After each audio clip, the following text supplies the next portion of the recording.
A beam of electric light pierces the darkness over the calm waters of the Atlantic Ocean. The Titanic is quietly making its way through the waves, its passengers asleep, when suddenly a monstrous white shape is caught in the light beam. The fateful iceberg is about to rend the side of the legendary ship.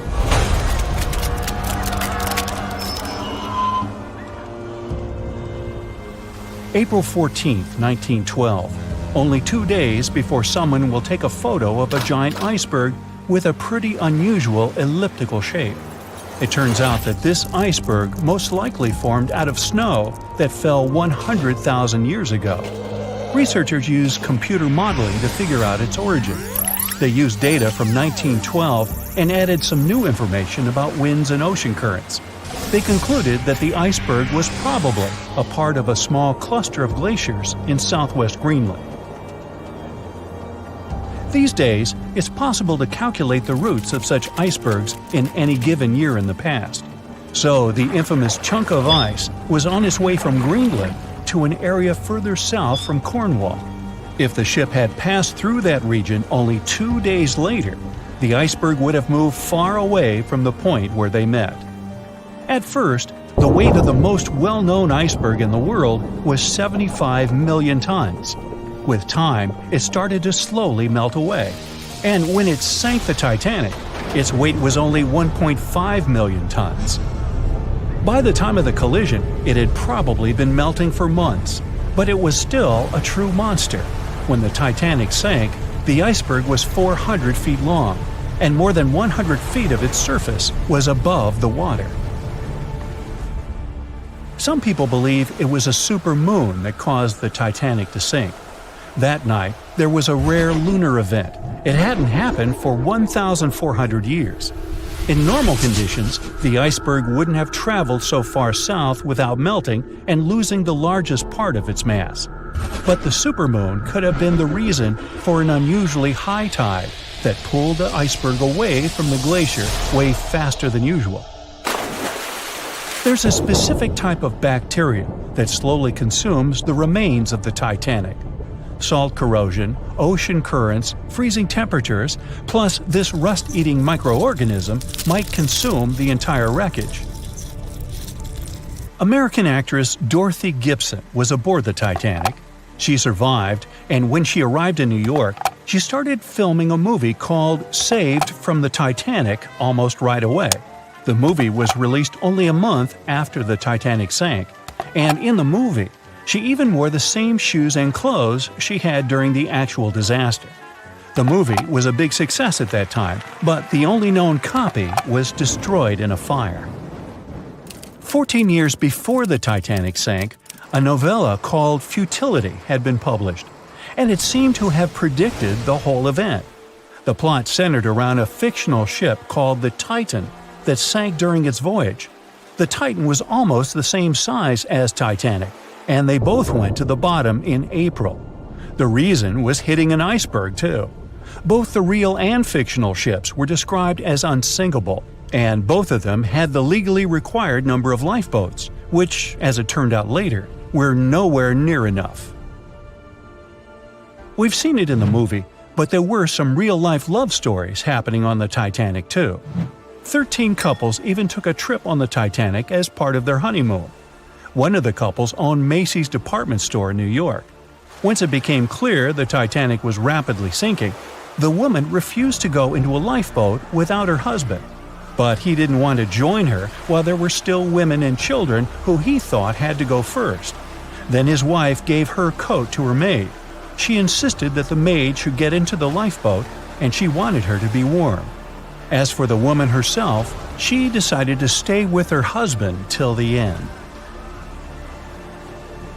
Some people believe Titanic sank because of a mummy, not an iceberg. It all started around 1000 BCE with a mysterious woman who lived in Egypt, in the City of Thieves. People knew little about her, but they called her a priestess. Her mummy was put in a wooden sarcophagus and covered with a large lid with the image of her face and some mystical inscriptions.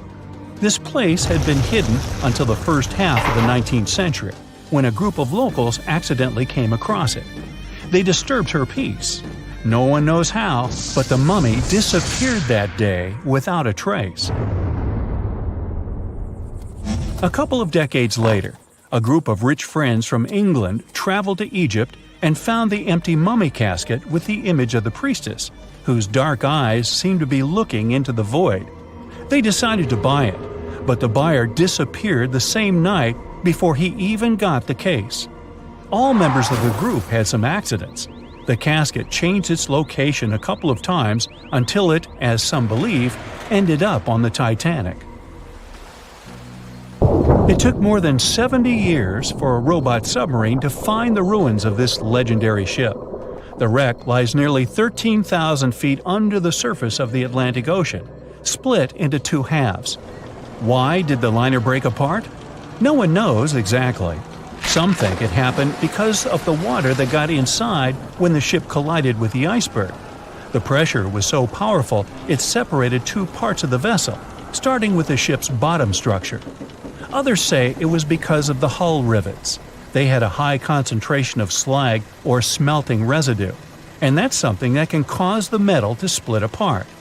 The ship generally had many flaws, starting with the design. The watertight bulkheads weren't completely sealed on top. This allowed the water to flow between the compartments and, in the end, sink the vessel.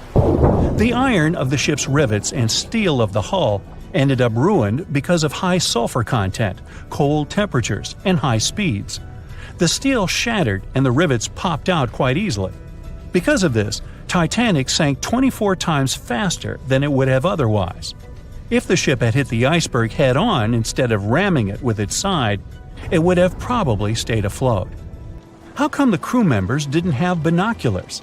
It would have surely helped them spot the iceberg on time and maybe even avoid the disaster. But the binoculars on the Titanic were locked in a storage cabinet. Only one crew member had the key, and he had been transferred off the ship right before it set sail. He later said he hadn't remembered to hand over the key. But even without the binoculars, the ship might have had some time to change course and avoid the collision if the crew had gotten some warning. But that's the thing, someone did warn them. About an hour before the incident, a ship that was relatively close to Titanic, the SS Californian, sent a message to inform them it had stopped because of dense ice field. But the warning never got to the Titanic's captain. Some experts say it was because the radio operator didn't think it was that urgent. And later, the SS Californian said they didn't get a call for help from the Titanic because their radio operator was off duty. Some say the crew on the Titanic couldn't spot the iceberg on time because of an optical illusion.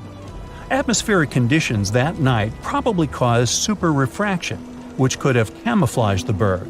After all, no one actually saw the iceberg until it was too close to the ship to somehow avoid the crash. Not even a whole minute passed between the moment they saw the iceberg and the collision. It was only 37 seconds, and it took Titanic 2 hours and 40 minutes to disappear below the ocean's waves. They were on their way to the New World when a rendezvous with an iceberg crushed all of their dreams and hopes. There was panic and tears and heartbreaking goodbyes, like that of Jack and Rose. Or was there? Let's see how well you know the real story of Titanic. The love story of Jack Dawson and Rose DeWitt Bukater was inspired by true events. What do you say? Is it a myth or a fact?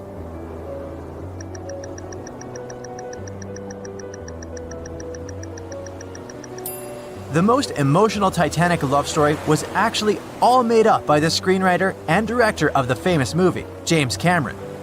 Some passengers featured in the movie were real though, and by a mere coincidence, there was a J. Dawson on board. His name was Joseph, not Jack, and he worked as a coal trimmer. The most expensive object lost with the Titanic was a painting by Pablo Picasso. What's your take on this one?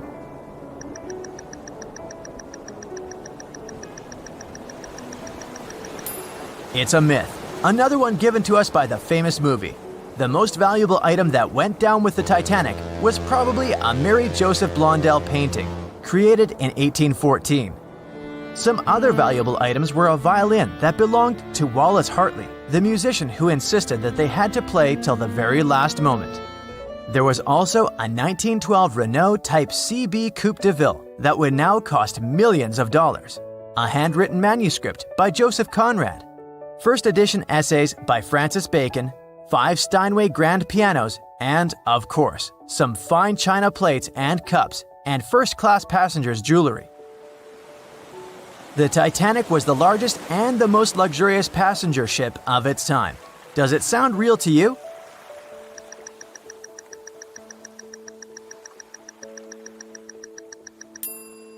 Yep, it's totally true.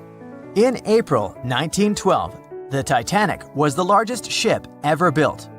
It was 882 feet long and had a maximum passenger capacity of 2,435 people.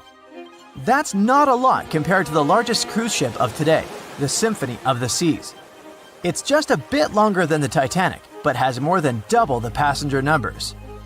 And yes, no other cruise liner has probably beaten the Titanic in terms of luxury to this day. It costs more than $200 million to build in today's money. The tickets were also quite expensive. Duh! First-class tickets ranged in price from $1,700 in today's money for a berth up to $50,000 for one of the 2 parlor suites. Second-class tickets were $700. Third-class passengers had to pay between $170 to $460. Most of the passengers of the unsinkable ship managed to survive. True or false?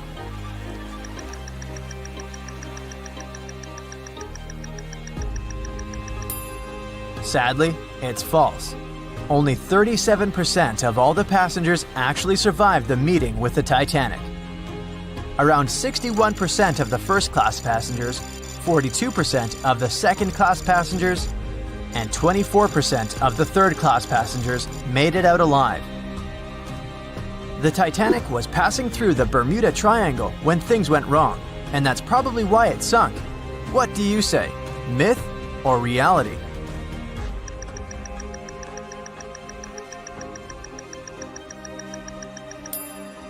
It's 100% a myth. The Titanic never even came close to the Bermuda Triangle. The liner sank about 400 miles south of Newfoundland, which is a huge distance to the north of Bermuda, the infamous area where ships and planes disappear without a trace. We might have the moon to blame for the sinking of the Titanic. True or false?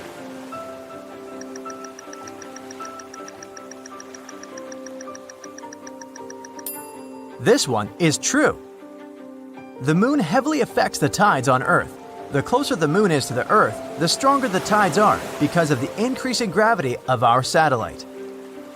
Back in 1912, the moon was so close it made several glaciers in Greenland break apart. Massive chunks of ice that broke off from the glaciers started floating south. The supermoon event came just 6 minutes after a spring tide, the alignment of the moon, the sun, and the Earth that makes their combined gravity reach its peak twice a month. And the day before, our planet had come the closest to the sun that year, which made the gravity even stronger. This mixture of events created perfect conditions for one of the most powerful tides in history. Icebergs breaking off from Greenland's glaciers drift off to the coastal waters of Labrador and Newfoundland, where they often run aground. To move on, they need to either melt and become lighter or catch a high tide that would carry them further. The 1912's tide was as high as it gets. So they shifted many shipping routes south because of the huge amount of icebergs. But not the Titanic, of course, as they believed it was unsinkable. It took 4 hours and 40 minutes for the Titanic to sink. What do you say?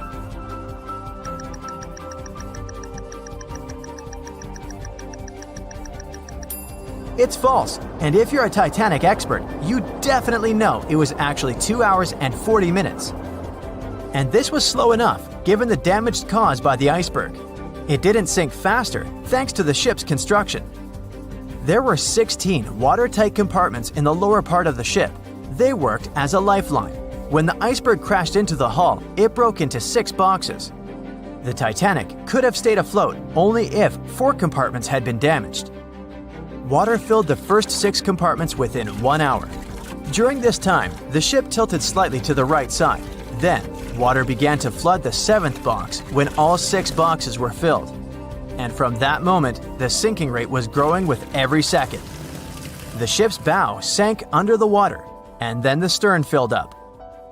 One of the leading reasons for the Titanic tragedy was signal rockets. True or false?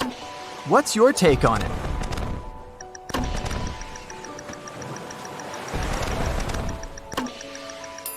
This one is true. When any ship sinks, the crew members must release red flares. It's a signal to all nearby ships that someone is in trouble. But for an unknown reason, someone put white lights in the Titanic's rocket box. When the ship crashed into an iceberg, the crew members released white flares. Another ship, SS Californian, was nearby at the time. Its captain knew the Titanic was going through a dangerous iceberg area. The crew of this ship didn't see the Titanic in the dark, but they noticed white rockets. Radio communication between the vessels didn't work. The SS Californian operator turned off the receiver. The Californian captain felt that something was wrong, so he sent a Morse lamp signal to the Titanic. But it was too late. The ship was already underwater, so no one could respond. Another ship, Samson, was sailing alongside the Titanic. It drifted with lights off since it was catching seals, and that's not legal. When the captain saw the Titanic's white rockets, he thought it was the Coast Guard. So Samson sailed away as fast as they could. They realized they had abandoned the drowning passengers once they made it to Iceland and learned the horrible news. In 1996, one expedition managed to raise the Titanic from the ocean floor. Do you believe it?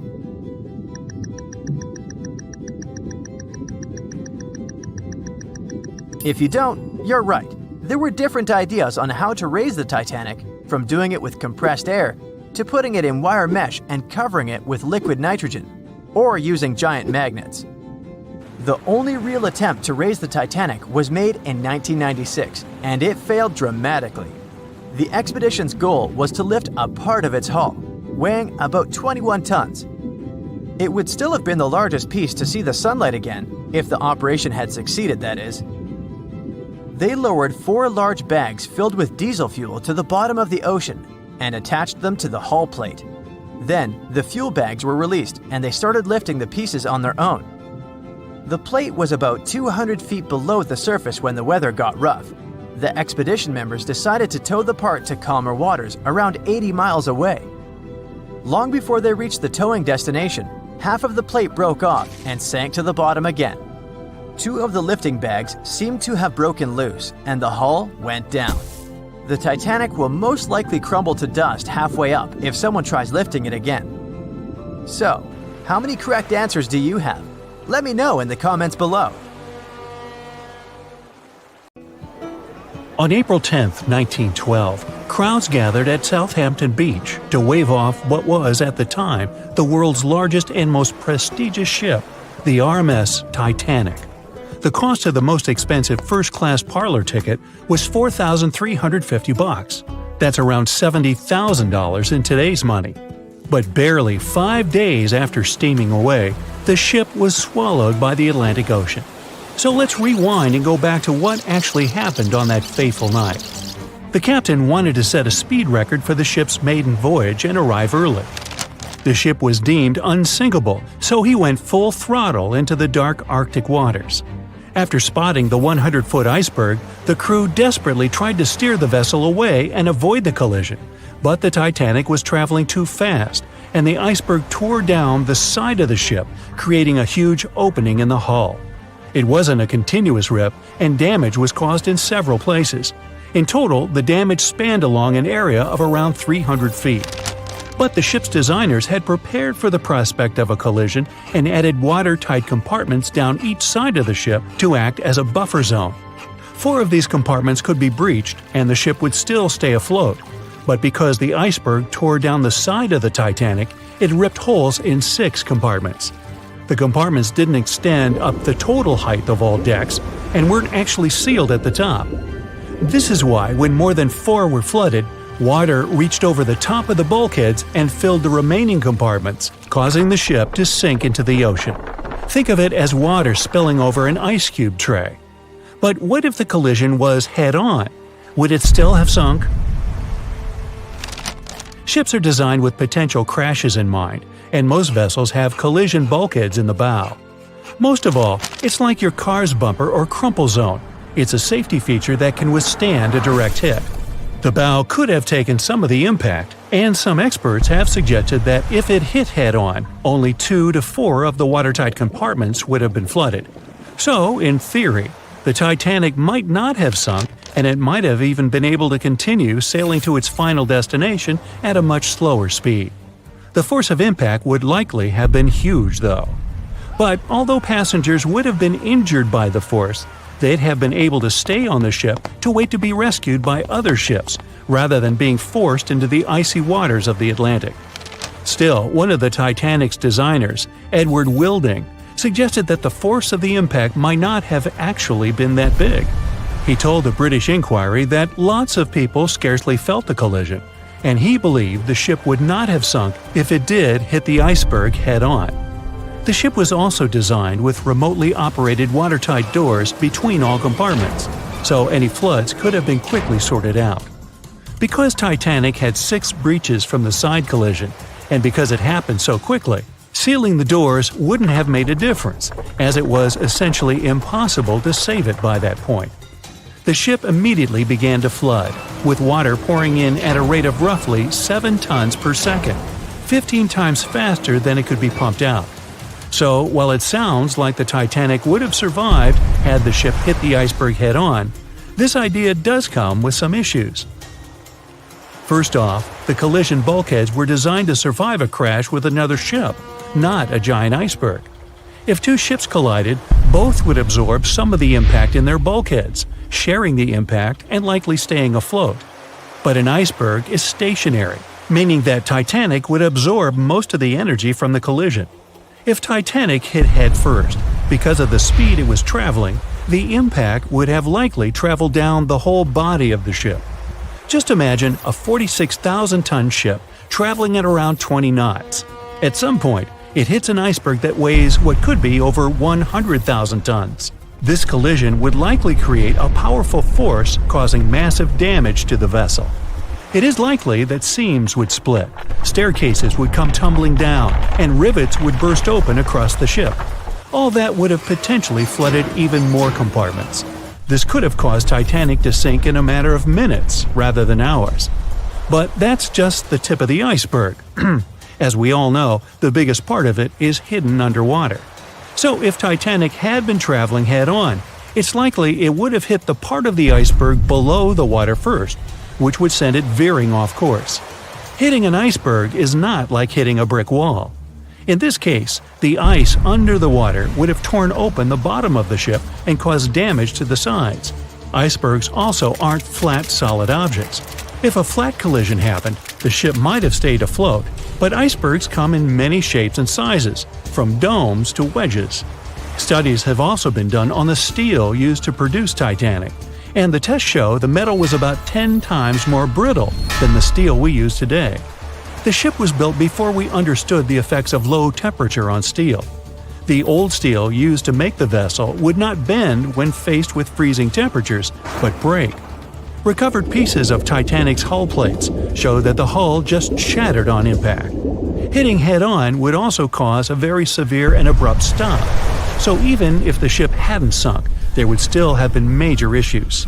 Think about when you suddenly hit the brakes on your car, or when the bus stops while you're walking down the aisle and you get flung forward. Passengers would have been thrown across the ship, and because the crash happened at night, most people were sleeping, so wouldn't be able to effectively prepare for any sort of impact. This would result in injuries for most people on board.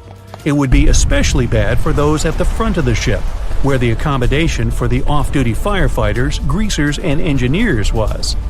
But while passengers and off-duty crew may have been thrown out of bed, there would be a lot more survivors than in the original scenario. Many ships have had head-on collisions and made it back to shore. Not many people know that Titanic actually had 2 sister ships. The White Star Line, the company that built Titanic, also built vessels called Britannic and Olympic. Captained by Edward J. Smith, who would later helm Titanic, the Olympic set off on its maiden voyage in June 1911. But much like Ford's sister ship, disaster was just around the corner. On its fifth commercial voyage, Olympic collided with a Royal Navy ship, HMS Hawke. While the Olympic received damage to its side, Hawke crashed into the other vessel head-on. The bow of the Hawke was completely crushed by the collision, but because the ship had watertight compartments, it managed to survive the impact and later returned to shore for repair. Another study case is the SS Andrea Doria, which was an Italian ocean liner that made global headlines in 1956. Like the Titanic, the Andrea Doria was heading for New York City on its 101st voyage when disaster struck. On July 25th, the vessel collided with the 524-foot Swedish passenger liner Stockholm. The Stockholm hit the ship head-on, but the point of impact for the Andrea Doria was on its side. The front of the Stockholm was completely smashed, but because the impact was on its hull, it managed to survive. The Andrea Doria, however, sadly sank due to the collision being on the side of the ship. So these cases could suggest that maybe the Titanic would have survived had it hit the iceberg head-on. But we have to remember that the Titanic hit the thing full speed, whereas both the Olympic and the Andrea Doria were traveling slower. In the Titanic movie, you won't see any fumes above the fourth funnel of the legendary ocean liner, and it's not a mistake. Back in 1911, the year before the Dream ship's departure, large ships would mostly sail with 4 chimneys. They needed those to draw heat and fumes from their massive boilers. The Titanic was a real engineering gem that only needed 3 chimneys to function. So the fourth was added for balance and more impressive looks. The White Star Line thought the public would have been disappointed to see only 3 pipes on the greatest ship of all time. The Titanic's sister ships, the Olympic and the Britannic, also had 1 fake funnel each for the same reason. The dummy chimney wasn't completely useless and served for ventilation. It took out the fumes from the machine spaces in the lower decks and from one of the first-class general rooms. 1 big ventilation funnel, instead of several small ones, helped to declutter the upper decks and left more open space for passengers to enjoy their strolls. When Titanic went down, the funnels, each weighing 60 tons, went down with the rest of the ship. They were made extra tall to make sure the passengers weren't covered in the soot being ejected. Their height and weight let them stay in the upright position. The forward funnel, followed by the others, fell only when the ship went for the final dive. Those chimneys were much lighter than the bow, so they spread among other debris. The light material they were made of flattened once it hit the bottom, and the iron-eating bacteria living deep down took care of it later. The bow of Titanic remained intact when it hit the seabed, but the stern was completely mangled. When the famous ocean liner hit that iceberg, things got really messy. It took the future movie star a whole 2 hours and 40 minutes to submerge completely. The collision let water flood 6 out of 16 watertight compartments. As the water gushed into the starboard side, the ship started to tilt down in the front and a bit to the right. By midnight, the damaged compartments were spilling water into others, and it was chaos because these compartments were only watertight horizontally. Soon enough, water started flooding through the anchor chain holes, and by 2 a.m., the bow was sinking, and the stern's propellers were lifted out of the water. The ship kept flooding until the moment the bow went underwater, and the stern shot up almost 45 degrees. The weight of those massive propellers stressed the ship's midsection. The steel just couldn't handle it and failed. Survivors described that moment as some loud noise, like breaking china or falling gear. That was the Titanic's upper structure giving in. By 12 past 2 a.m., the bow and stern were only connected by the inner bottom structure. Minutes later, the bow, weighing almost 16,000 tons, broke loose from the stern. The stern rose sharply to an almost vertical position and started sinking slowly. By 2:20, it disappeared underwater. The bow was cruising down at about 13 miles per hour and had hit the ocean floor almost a half an hour before the stern. The 2 parts of the Titanic now lie 2,000 feet apart, pointing in different directions. The bow remained mostly intact, just covered in mud. The stern turned into a tangled wreck because of the implosions it went through during the descent. The air trapped within the structure just couldn't handle the increasing pressure of the water deep down. Signal rockets played a big part in the Titanic's tragedy. When a ship goes down, you're supposed to shoot up red flares to signal trouble. But someone decided to stock Titanic with white lights instead of the usual red ones. So when the ship smacked into that iceberg, the crew fired off white flares. The SS Californian was passing nearby, and his captain knew the Titanic was in a dangerous iceberg zone. The crew didn't spot the sinking Titanic, but they sure saw those white rockets. The radio between the ships was useless because the Californian's operator switched it off. The captain had a gut feeling something was off, so he flashed a Morse code light signal at Titanic. But he received no reply because the Titanic had already gone underwater. There was another ship, Samson, sailing alongside the Titanic. It had plenty of illegally hunted frozen seal meat from Canadian waters abroad, so it was sailing with lights off to remain unnoticed. When they saw the Titanic's white rockets, they thought it was the Coast Guard and zoomed away. Samson didn't have a radio, so they couldn't find out about the ongoing disaster. The crew got the news about Titanic only when they got to the coast of Iceland the following month. There have been many theories to explain the Titanic tragedy, and one of the recent ones says that there was a fire involved.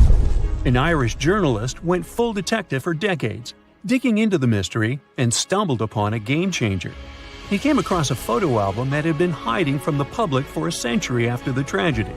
In the pictures, taken at the Harland and Wolff shipyard in Belfast, Northern Ireland, just over a week before the liner sailed, you can clearly see a massive 30-foot black spot on the ship's hull.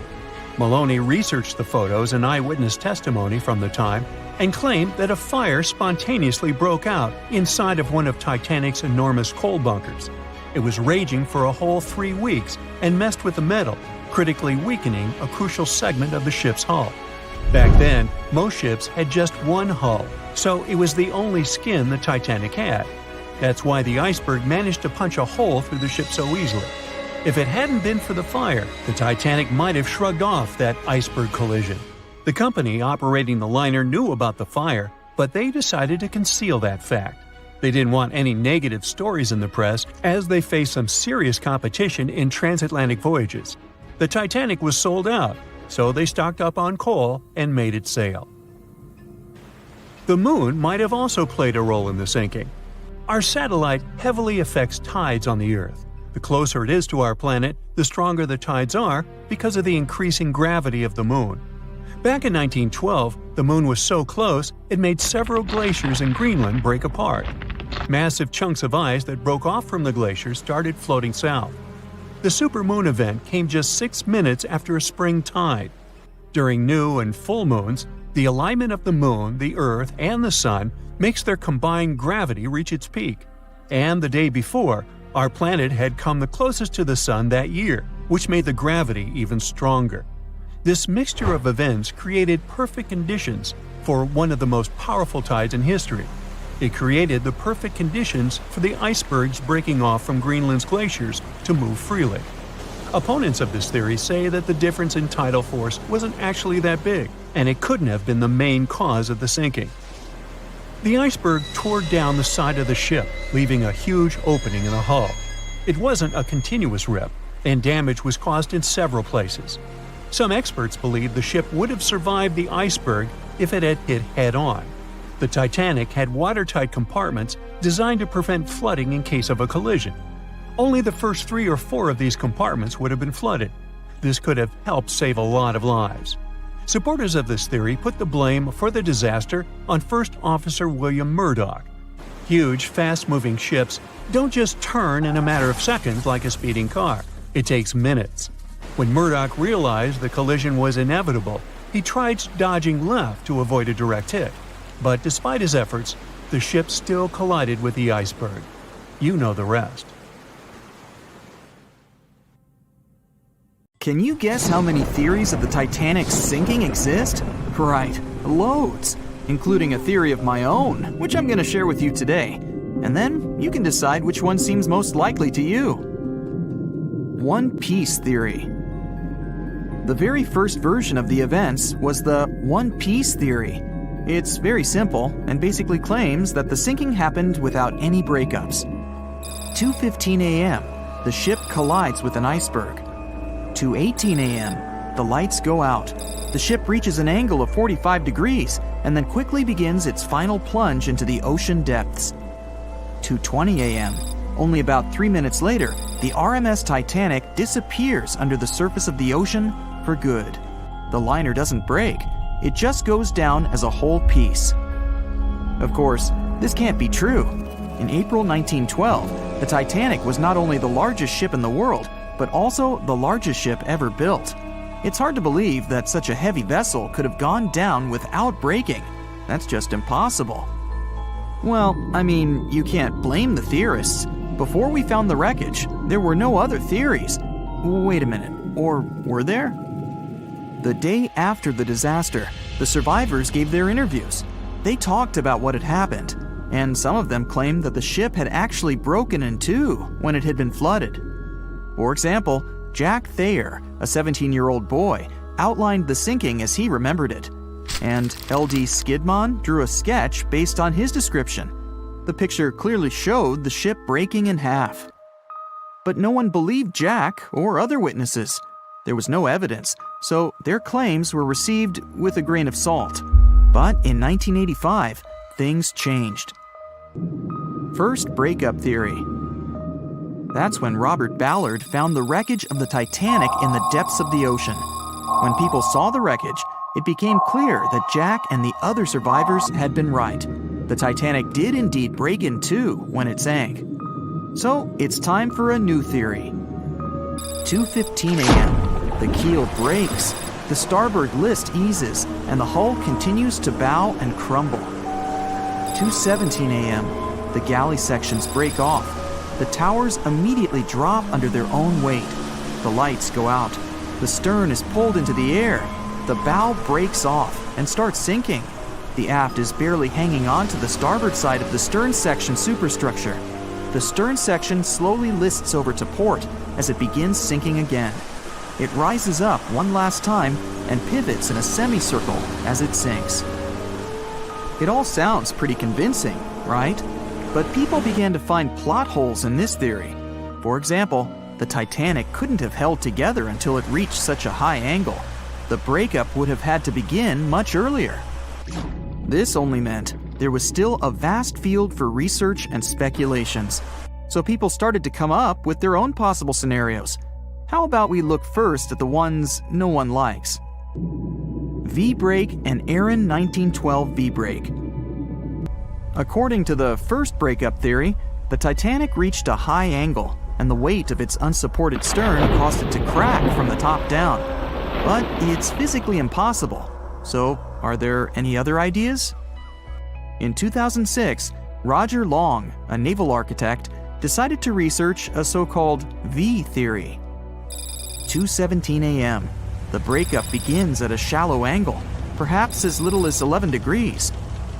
The upper structure fails and starts to crack. At this moment, only its double bottom is holding the Titanic together, but it starts to bend under the strain too, failing the ship. Water is pouring through the crack. It increases the weight in between the two sections, bending the Titanic the other way and pulling it into shape somewhat resemblant to the letter V. The upper decks get mangled and bent together. The bow heads for the bottom, and the stern is the last to sink.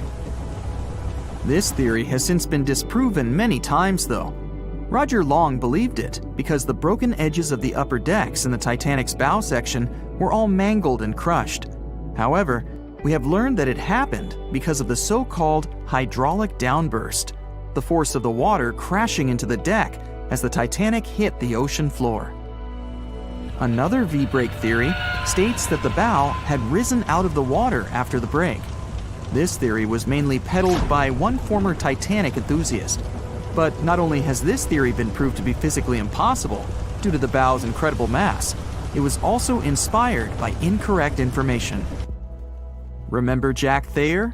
Well, it was based on his sketch and the words of a couple of passengers. But the truth is, none of them had ever seen the Titanic break down like this. Jack himself even stated in an interview that the sketch was completely out of context to what he had actually seen. It was drawn by a passenger on the Carpathia, the ship that received the Titanic's distress signal and came to its aid. It couldn't be used as evidence. Now that we know this, let's move on to the theories that most people believe in. James Cameron's banana peel theory. Who hasn't seen the legendary movie about the Titanic, right? It became the leader of the 70th Academy Awards ceremony in the number of nominations and awards, and deservedly so. But did you know that James Cameron had been interested in the Titanic for many years and studied the ship's history? His books and research are very detailed, and he even came up with his own version of the events. It's called the banana split theory, and this is actually what you could see in the movie. Here's how it goes. The Titanic reaches a 23-degree angle and fractures down to the keel. The double bottom acts as a hinge as the stern falls down. When the double bottom fails, the bow and the stern separate. The stern lists to port, standing vertically, and then begins to go underwater. This theory is the most scientifically accurate one, along with Roy Mengat's theory. Wait, who's Roy Mengat? Mengat theory. Roy Mengat was an engineer who came up with the most plausible theory for the time being. 2:17 a.m. The lights go out on the Titanic. At this moment, the ship is at an angle of 20 to 23 degrees. Suddenly, the vessel snaps in two just around the third funnel. It causes the stern to settle into the water. The keel fails first. The draft and lower hull are crushed and break apart.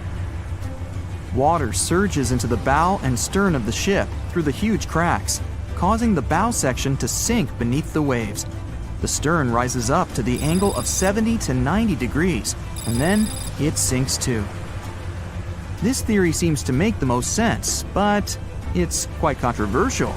The survivors who saw the breakup stated that the stern had settled back with the bow completely missing. Mengat's theory, however, contradicts that statement, while James Cameron's scenario takes this into account. Are you thinking what I'm thinking? The truth must be somewhere in the middle. My version. Now, as promised, I'll provide you with my version of the events. Well, it's not really my theory, more like a combination of Roy Mengat's and James Cameron's ones. I believe that James Cameron was right about the breakup. 2:17 a.m. The ship is at a high angle. The lights go out. Then it snaps into two pieces. The bow starts sinking. The double bottom is still attached to the stern for a minute or so.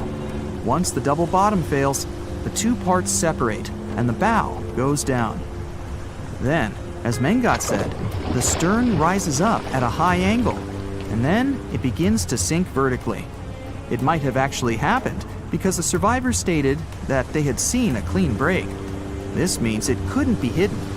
And they had also seen the stern staying vertically in the air for a long enough time, probably a few minutes, before disappearing. Anyways, all of these are just speculations. Regardless of how the Titanic broke apart and sank, it was a great tragedy. It's already been 110 years since the Titanic collided with an iceberg and sank. Did you know that in 2022, the Blue Star Line Company is completing the construction of an exact replica of the Titanic? Called the Titanic II liner, the ship will be sent sailing along the same route with 2,400 people on board. Let's hope that everything goes well for them. Meet Arthur John Priest. No, he isn't famous for being a painter or for discovering some long-lost treasure. He didn't invent some cool gadget or break any world records. No, Arthur John Priest is famous simply for being unsinkable. Proving one can be both lucky and unlucky at the same time, Priest was involved in and survived several mishaps at sea, including the fateful maiden voyage of the Titanic. Priest was not a rich man interested in sailing for pleasure. He was part of the working class, employed as a stoker or fireman, stuck for hours within the hot bowels of large steam-powered vessels. His job was dirty and difficult. He was responsible for keeping the furnaces lit, feeding them coal to ensure enough steam was produced for the engines to work. He had to be careful about not overheating the system or setting fire to the whole ship. The furnaces had to be carefully watched and constantly fed. He breathed it all in a while, working and fighting with the sweat and the dirt. He would often work shirtless because of the heat and was always covered in black coal dust. And when he finally had a break, his shared living quarters were nearby in the same part of the ship. He must have been good at his job, though, because he had no trouble finding work. But wherever he went, bad luck seemed to follow. The first incident was a mild one. As a young man, Priest worked on the RMS Asturias. The passenger liner first set sail in 1907, traveling between Southampton in the UK to Buenos Aires in Argentina. At some point during its maiden voyage, the ship suffered a small collision. The damage was bad enough that the ship returned for repairs. Thankfully, there were no reports of any serious injuries. Priest, unfazed, simply went to work on another ship, but his bad luck lingered on the Asturias. In 1914, the Asturias became a hospital ship, helping care for sick men and women around Europe while bringing them home to England.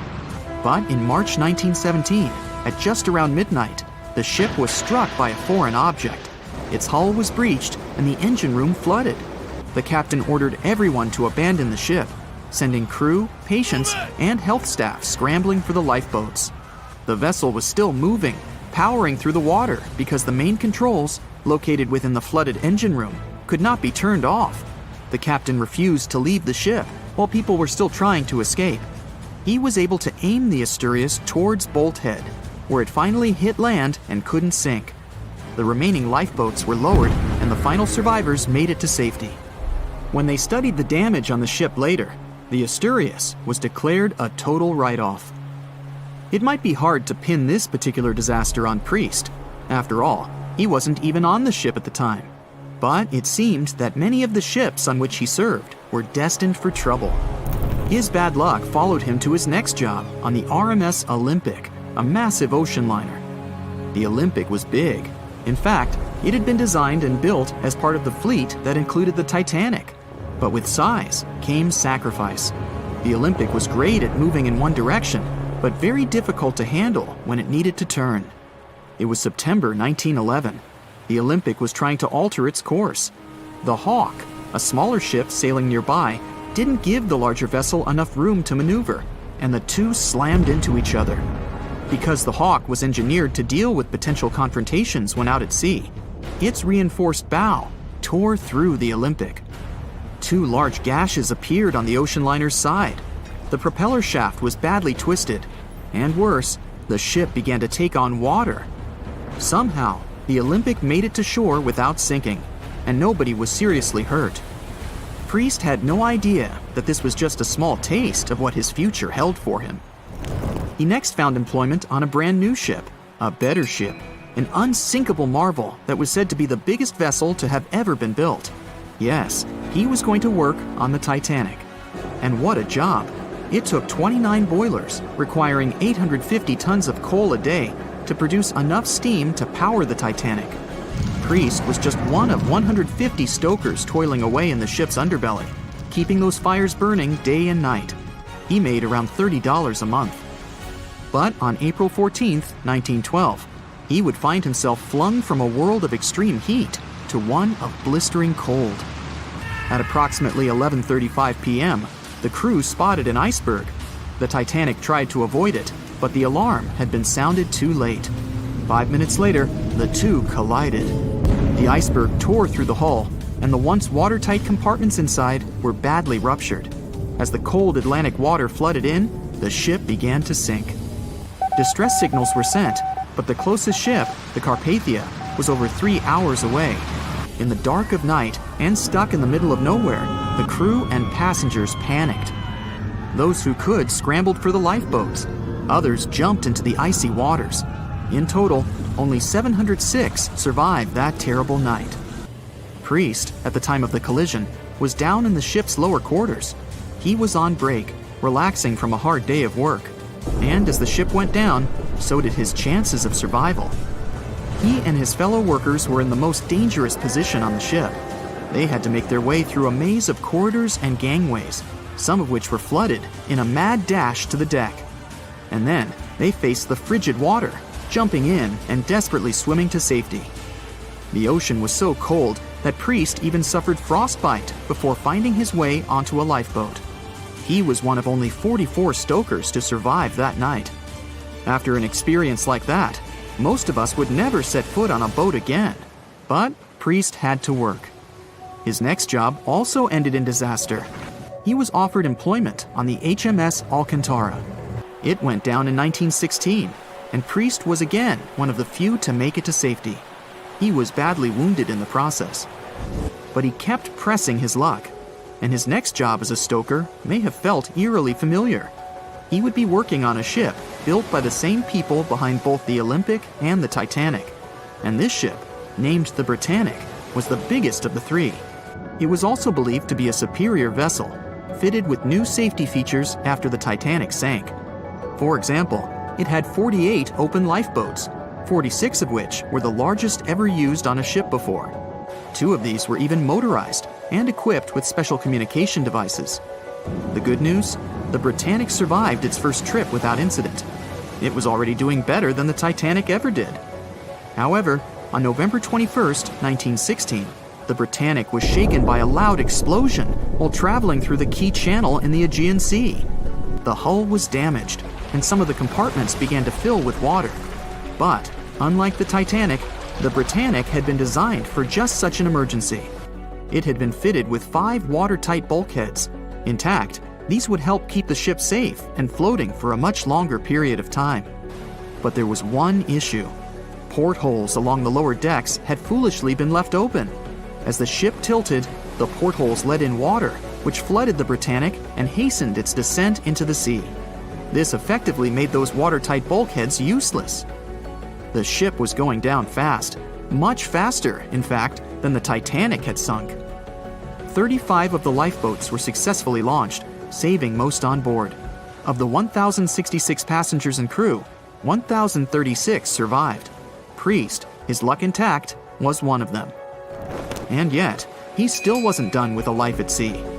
He accepted a position as a stoker on the Donegal. It was a smaller passenger ferry that had been converted for use as a hospital boat. In April 1917, it was struck by a foreign object while fleeing an unsafe situation, and though he suffered from a head injury, Priest was again one of the survivors. It took experiencing 2 collisions and 4 sinkings before Priest was finally ready to retire. In fact, he reportedly said he only gave it up because no one wanted to sail with him. Can you blame them? He would live out the rest of his life on dry land in Southampton, England, with his wife Annie and their 3 sons. But Arthur John Priest would always be remembered as the unsinkable stoker. Staying in the water that's 70 degrees Fahrenheit for a long time definitely won't do your health any good. A water temperature of 50 degrees Fahrenheit is a nightmare. It feels much colder than the air of the same temperature. The passengers of the Titanic were in 28 degrees Fahrenheit water. Can you imagine how cold it was? Even the iceberg that the Titanic met was warmer. The water didn't freeze because of the high salt content. But what if the temperature had been higher? What if the Titanic had sunk in warm water, say 120 degrees Fahrenheit? Theoretically, this could have happened had the waters of the North Atlantic met a warm undercurrent from the southern part of the ocean on disaster day. But this heat wouldn't have been enough. The ocean area is too vast, and the temperature is too low at night. The warm undercurrent alone wouldn't have made a difference for people who were overboard. But if the Titanic had sunk in another place at one particular moment, perhaps then all people could have been saved, thanks to an incredible natural phenomenon. Now, on board everybody, our voyage to a parallel universe begins. It's a moonless night on April 14th through 15th. The Titanic crashes into an iceberg. Icy water floods the lower decks. The captain sends a distress signal. The nearest rescue ship, Carpathia, is 58 miles away from the sinking Titanic. At maximum speed, Carpathia will get there in 4 hours. That's quite long, even in warm tropical waters, since your body loses heat anyway. The Titanic begins to sink. The crew downs lifeboats. Some of the passengers jump overboard. The ship is going under the water. There are no boats left, so you jump along with other passengers. It feels as if you got inside a huge iceberg. The water is so cold that it's hard for you to move. You can't even scream because there's no air in your lungs. But at this moment, you feel a pleasant warmth coming from the depths. The heat rises above your knees and waist, then reaches your neck. Finally, you regain control of your muscles and can breathe deeply. You notice that all the other passengers feel the same warmth. The water becomes a little hot. It makes you happy. But in a moment, horror replaces your delight. The ocean begins to foam. And not because of the high temperature, but because something is rising from the ocean floor. You hear a heavy, low sound coming from the depths. It's not a sinking Titanic, but something bigger. You can see a huge iceberg nearby. It's melting, and a huge chunk is breaking off from it. 1,000,000 bubbles appear on the surface. Then you feel something hit you in the leg. Thousands of strange lightweight rocks are rising from below. There are also massive plates among them. People use them as lifeboats. You climb on one of those rocks and look at the ship. It doesn't sink, since all the water is bubbling and pushing the vessel up. You take one of the small rocks and understand everything. It's pumice. An underwater volcano has woken up right under the ship. Thousands of tons of volcanic rock are floating to the surface. When it erupts, its magma shakes the entire space, heats the water, and destroys the seabed. But it doesn't result in anything destructive on the surface. The enormous pressure of hundreds of millions of gallons of water suppresses the volcano's power. Molten rocks of the Earth's crust are pressed against the seabed, and pumice rises to the surface. And here's why it happens. The upper part of Earth consists of many solid parts, tectonic plates. These plates collide with each other and divide. And when one part separates from another, the magma immediately comes up. So, all volcanoes are these unstable fault sites. If the Titanic had sailed over one of these areas during an eruption, many passengers would have been saved. Back in the parallel universe, you notice the Titanic starts sinking again. The water is no longer bubbling. The volcano has gone out. In a matter of seconds, the ocean turns icy again. Fortunately, you have your pumice lifeboat. This is enough to wait for rescuers. But let's imagine a situation with no underwater volcano and an iceberg. A situation when the water was warm from the very beginning. One of the engines in the motor compartment of the ship breaks down. Several pipes burst because of increased pressure, and now there's a crack in the ship's body. Water is filling the lower decks. The ship is sinking. People evacuate on lifeboats. There's less panic since the night is warm and no one is freezing. Each passenger gets a life jacket. The ship is breaking. You understand that you have to jump. The Titanic goes underwater. Many passengers fall overboard in horror. They dive into the dark ocean and immediately come to the surface. Panic and complete chaos take over. The ship disappears in the dark, and finally, it's all silent. A few minutes pass, and you notice there's no panic at all. The water is warm. Almost all passengers have life jackets. Someone is floating on the wooden ship wreckage. After a couple of hours, the water no longer seems so comfortable. The ocean takes away your body heat. To keep warm, passengers swim closer to each other in a tight circle. Yeah, now it's quite possible to wait for another couple of hours till the rescuers come. People on lifeboats sail closer and take those who freeze on board. Passengers take turns, 20 minutes in the water, then 20 minutes in boats. It's essential not to take your clothes off. Even a wet outfit helps keep your body warm for longer. And when it seems that everyone is saved, somebody screams. A girl in a boat looks scared. She trembles with fear and points her finger into the black water. Passengers try to see what's there and notice a triangular fin. 1, 2, 3. There are so many of them! The noise of the sinking ship has attracted a group of sharks. And now, they are circling the survivors, hoping to satisfy their hunger. They're swimming slowly. It doesn't look like they're going to attack. But you should keep your eyes open, as these fish are some of the world's most aggressive and dangerous sharks. the bull sharks. They can be agile, fast, and unpredictable. They don't swim in the cold waters of the Atlantic, but the water in this parallel universe is perfect for them. The sharks are strong and sturdy. They create the illusion of slowness to relax their prey. They're called bull sharks because of their short, blunt muzzle, like that of a bull, and they like to hit a target or other sharks with their forehead. Several fish are ramming boats. Someone falls into the water. Fortunately, people help them back on board. The sharks aren't going to retreat. Chaos and panic ensue. People are screaming and splashing the water with paddles to scare away the fish, but it doesn't help. One of the sharks opens its toothy mouth and clings to a boat. At this moment, you notice more fins nearby. A pack of great white sharks arrives at the party. They are some of the most dangerous animals on the planet. They're big, fast, and strong, and their 300 triangular teeth lined in several rows are sharp as blades. Great white sharks swim around the boats and scare away the bull sharks. You fall off the boat and see a big fin approaching you. Fear awakens the survival instinct in you. You're trying your best to swim away from the shark as far as possible. Of course, it's useless, since the shark is much faster and will definitely catch you. You feel your foot touching the shark's nose. The other foot gets into the toothy mouth. You scream in horror. After a second, the shark lets you go. Great white sharks rarely attack people. If they bite, it's just to test you. After all, the shark's favorite prey is seals. It simply loses interest if it realizes you aren't a seal. But if the shark is starving, it doesn't matter to it what kind of prey you are. Lucky for you, this one is not like that.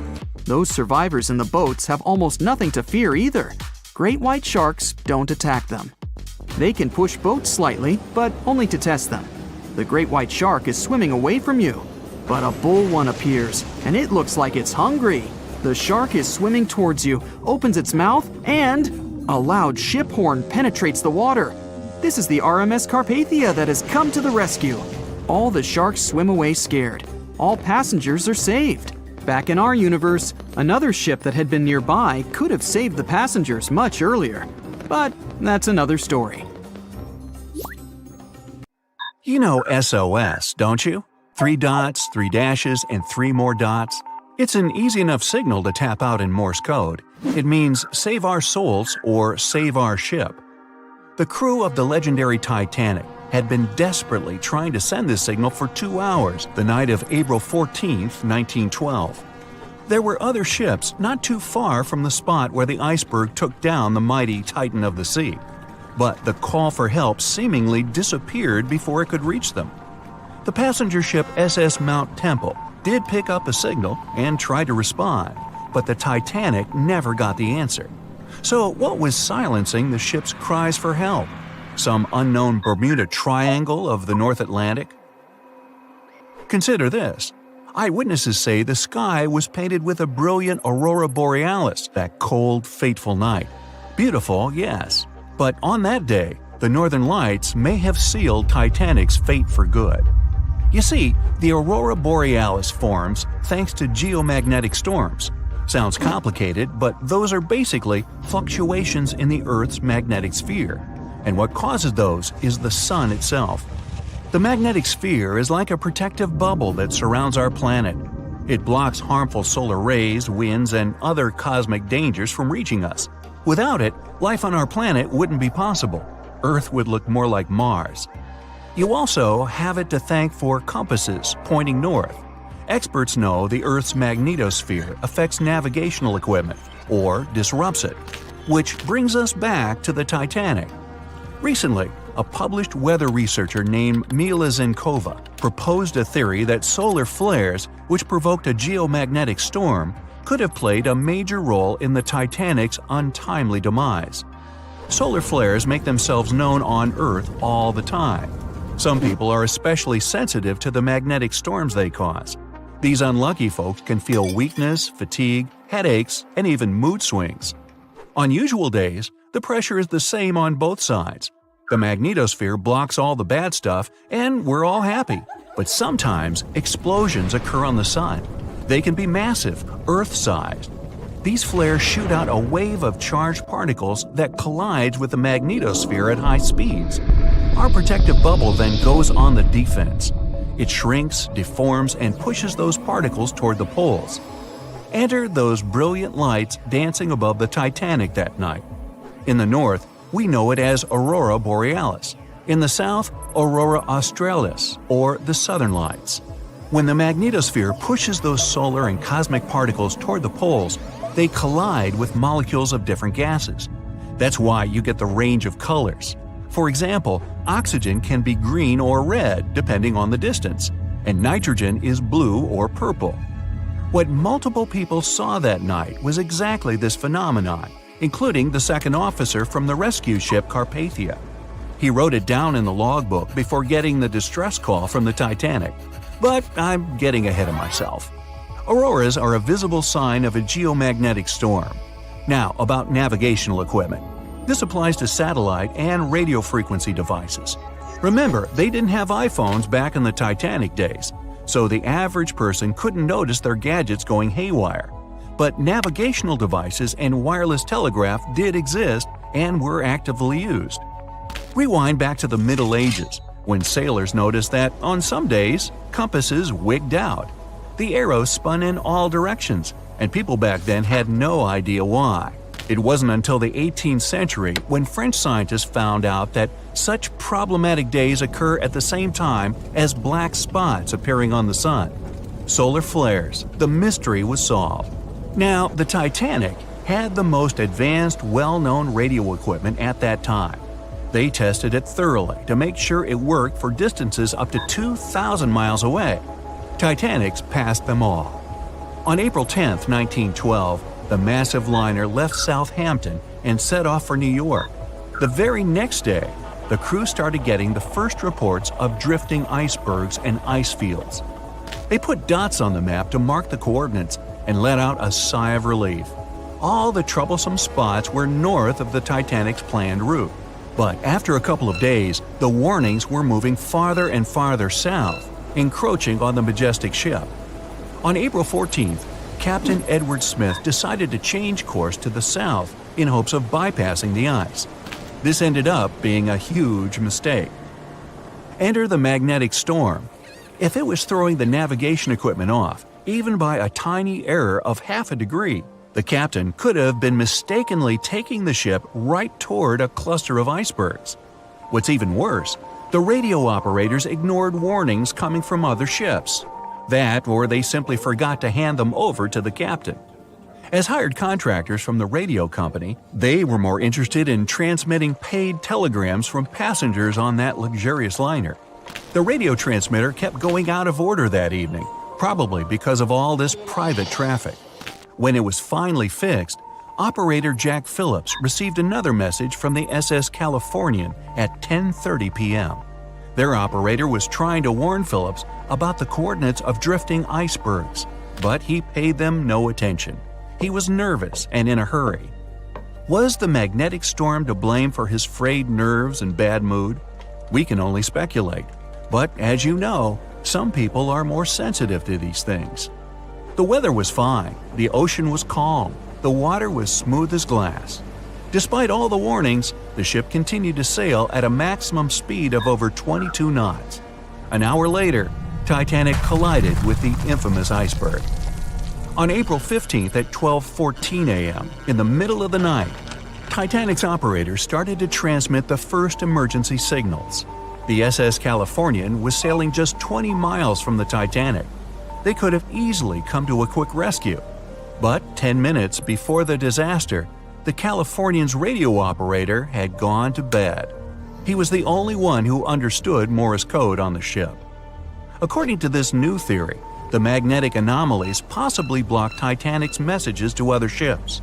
For example, the steamer SS La Providence didn't receive any signals from the sinking ship at all. Yet they were still getting transmissions from another giant, the Olympic, which was 500 miles from the Titanic. That night, the signals were acting strange. They simply got lost somewhere in space, or they were like a jumbled riddle, impossible to solve. The SS Mount Temple did get a message and rushed to Titanic's aid. But as fate would have it, the rescue ship got stuck in ice. She did arrive at Titanic's last known coordinates, but the luxury liner was nowhere to be seen. So were the coordinates accurate at all? The steamer Carpathia was about 60 miles away. At 12:30, their radio operator told the Titanic's crew they were rushing to help. The ship famous for coming to the aid, Carpathia, was going full steam ahead. But here's the odd part. At first, they headed to the wrong spot. The magnetic storm could have thrown its equipment off. Good news is the steamer did end up reaching the right place when they saw the lifeboats full of passengers. Interestingly, once she reached land, the Carpathia didn't have any problems with her equipment. The blackout happened just around the wreckage site. The following investigation blamed radio amateurs for blocking signals. We now might know otherwise. Zinkova explains that at that time, they didn't know exactly how and to what extent the sun influences the Earth. No one could have guessed that the sun could tamper with these massive ships' navigational equipment, especially one that had the best of the best at the time. There's another theory that even the moon could have played a role. Some researchers claim that in January 1912, our natural satellite was closer to the Earth than usual. It caused very strong tides and raised the sea level. Every year, icebergs break away from Greenland and stop around Newfoundland. But not that year. The increased water flow pushed them further for 3 months. And come April, they were right in the way of transatlantic ships. Unfortunately, it was a recipe for disaster when it came to the mighty Titanic. No one could ever have imagined that the unsinkable Titanic would collide with an iceberg, except for one man, William Thomas Stead. Well, not directly, of course. It's not like he jolted out of bed one day, envisioning the fall of the Titanic. Rather, he wrote an empowering short story called How the Mail Steamer Went Down in Mid-Atlantic by a Survivor on March 3, 1886, 26 years before Titanic sank. Okay, let's do a super quick recap. Titanic was traveling from Southampton to New York in April 1912 in the North Atlantic. The ship hit an iceberg, and less than 3 hours later, it was completely underwater. Out of 2,208 people on board, just 706 survived due to the limited number of lifeboats and icy cold water. Another passenger ship, Carpathia, heard the distress call, picked up the survivors, and brought them safely to New York. The short story William Stead wrote was about Thomas, a British sailor, who got on a passenger liner bound for the U.S. At one point, the protagonist realized there weren't enough lifeboats for everyone on board the ship in case something happened. A couple of days later, heavy fog covered everything in sight. Luck was not on the liner's side, and it collided with a stray ship, just like Titanic struck an iceberg. Only 200 out of the 916 people made it safely to the U.S. The main character managed to survive by jumping into the water and climbing into one of the lifeboats. Now, you'd think that the story riled up everyone in the industry to add extra lifeboats on ships. But sadly, it received very little attention when it was published. Even more tragically, William Thomas Stead was on Titanic when it sank, and he didn't make it. The survivors who knew Stead mentioned that he had always been cheerful and had loved to chat during meals. He complimented the ship's design and how sturdy it was. Witnesses also talked about how he had been helpful when the ship had been sinking, having given his life jacket to someone else. He was a journalist by profession and was on his way to New York for a ceremony. One of his most important contributions to modern journalism was the use of illustrations in every newspaper article. He also introduced newspaper interviews, and they're still used to this day along with illustrations. But this story wasn't the only published work that predicted the disaster. Morgan Robertson was an author and former ship captain who wrote short stories and novels. His most notable novella is The Wreck of the Titan. It's also known as Futility. The book was written in 1898, 14 years before Titanic. It was a fictional story about the Titan, an ocean liner similar to Titanic, which was crossing the North Atlantic. It's also a coincidence that Titan was just as fast as Titanic and shared many other similarities, like size and design. The book described it as unsinkable and the largest ship to hit the ocean at the time.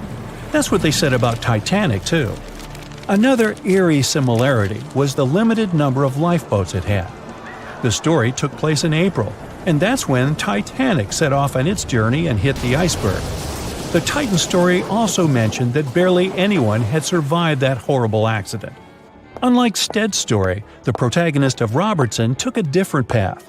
The Titan sinking happened somewhere halfway through the book, so after the accident, the main character went on with his life.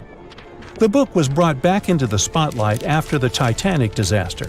How could someone describe the events that took place almost a decade later so accurately? Many started to believe Robertson could see the future. But the reality was that Robertson knew his way around a ship. It was easy for him to write down the nitty-gritty of things without doing more research. Realistically, one of the biggest threats for ships at that time was hitting an iceberg or colliding with other ships.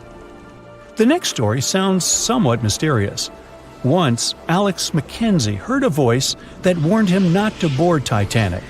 But when he turned around, there was nobody there. As he continued walking, the voice spoke to him again. But this time, it was louder and more distinct.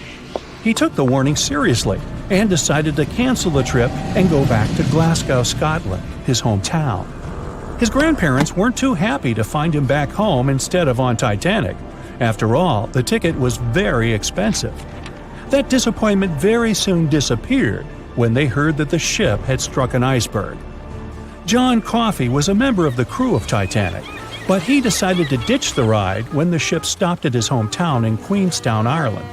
His inner voice told him to get off the liner, and he did. He was only 23 at the time, and for someone his age, it could be a major career boost and an opportunity to grow. Despite the horrible tragedy, the guy signed to work with the RMS Mauritania just months after the Titanic sinking. Talk about commitment. Some added info was revealed about what may have contributed to the fall of Titanic. The constructors insisted that the ship was unsinkable, but many people later theorized that the vessel's steel plates had been too frail for the freezing Atlantic water. It may have caused the rivets to pop, allowing ocean water to seep inside. Another theory is that there may have been a fire in the hull of the Titanic that had been raging for 3 weeks before the voyage. The fire softened the steel, allowing the iceberg to cut through it like a hot knife through butter. Some pictures before the ship set off on its journey show black marks on the hull, which could have been caused by fire. Either way, the iceberg would have caused significant damage in any case, no matter if there was a fire or not. Some people also blame those who designed the Titanic. The ship was built with large joints at the bottom, which probably snapped easily during the collision. Of course, these are all theories, but we know for a fact that the iceberg was the main character of this drama, and that the works of Stead and Robertson should have been taken seriously.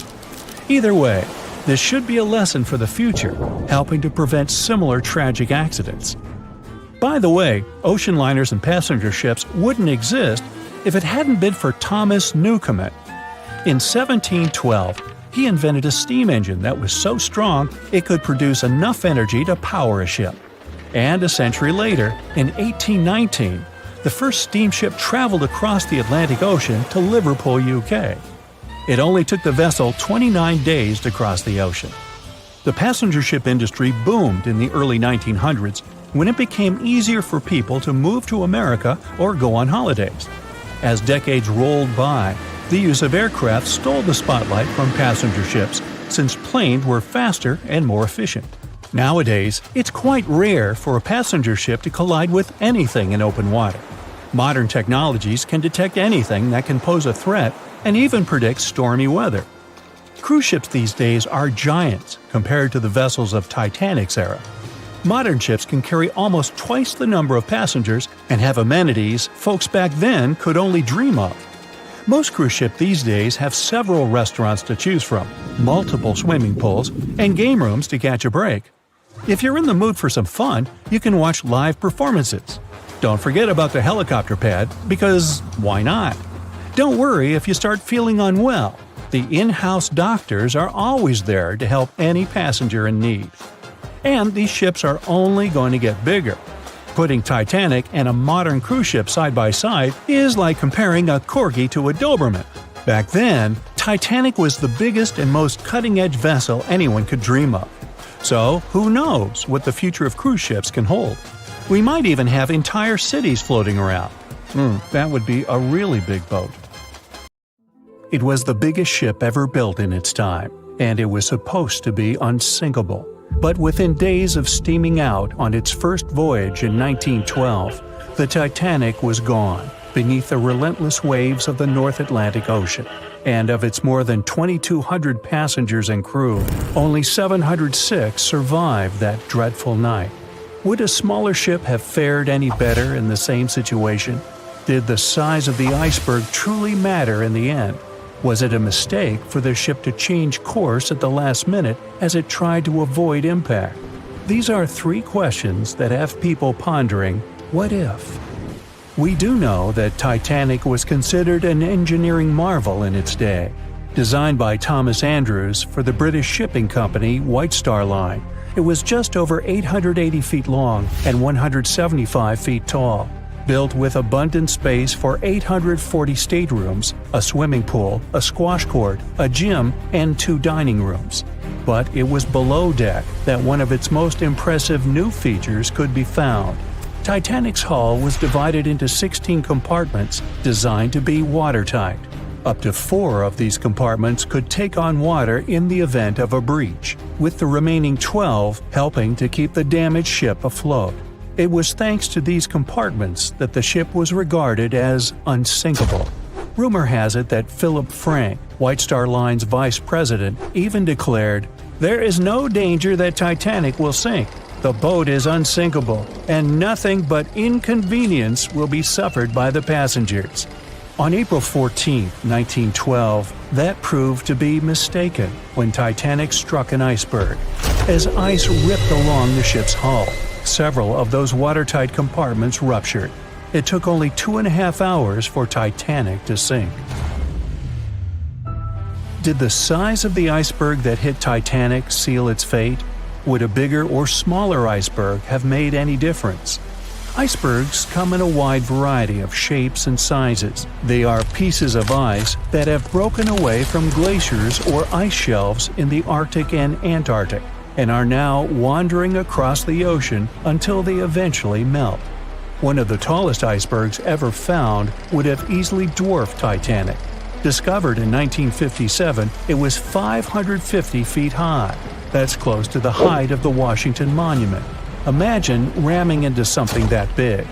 Smaller icebergs, though, can turn out just as dangerous. Some are the size of houses and called Bergy bits. Others, closer to the size of a car, are called growlers. These can be much harder for ships and boats to locate, making them more difficult to avoid. And though smaller, they can produce a lot of damage when hit. It's also critical to recall that icebergs are always bigger than they seem, with the majority of their mass lurking below the ocean surface. In fact, over 80% of an iceberg's volume is underwater. Most of its sharp, jagged edges cannot be seen. Roam too close, and you risk damaging your ship's hull. Because Titanic had little notice of its impending doom, a smaller iceberg, struck at the same angle, could still have been enough to bring that mighty ship down. Now, it's possible that had the iceberg been larger, it would have been spotted sooner. Titanic might have had time to alter course and avoid the impact. But missing that one iceberg would not have guaranteed Titanic's safety. It was traveling in a dangerous stretch of the Atlantic called Iceberg Alley. It's located 250 miles east and southeast of Newfoundland, Canada. Behind one iceberg, there could be another, and another after that. And so the crew on board had to remain very attentive to avoid several potential collisions, not just one. A smaller ship might have been better suited for the trip. Titanic's size was certainly a challenge when it came to steering.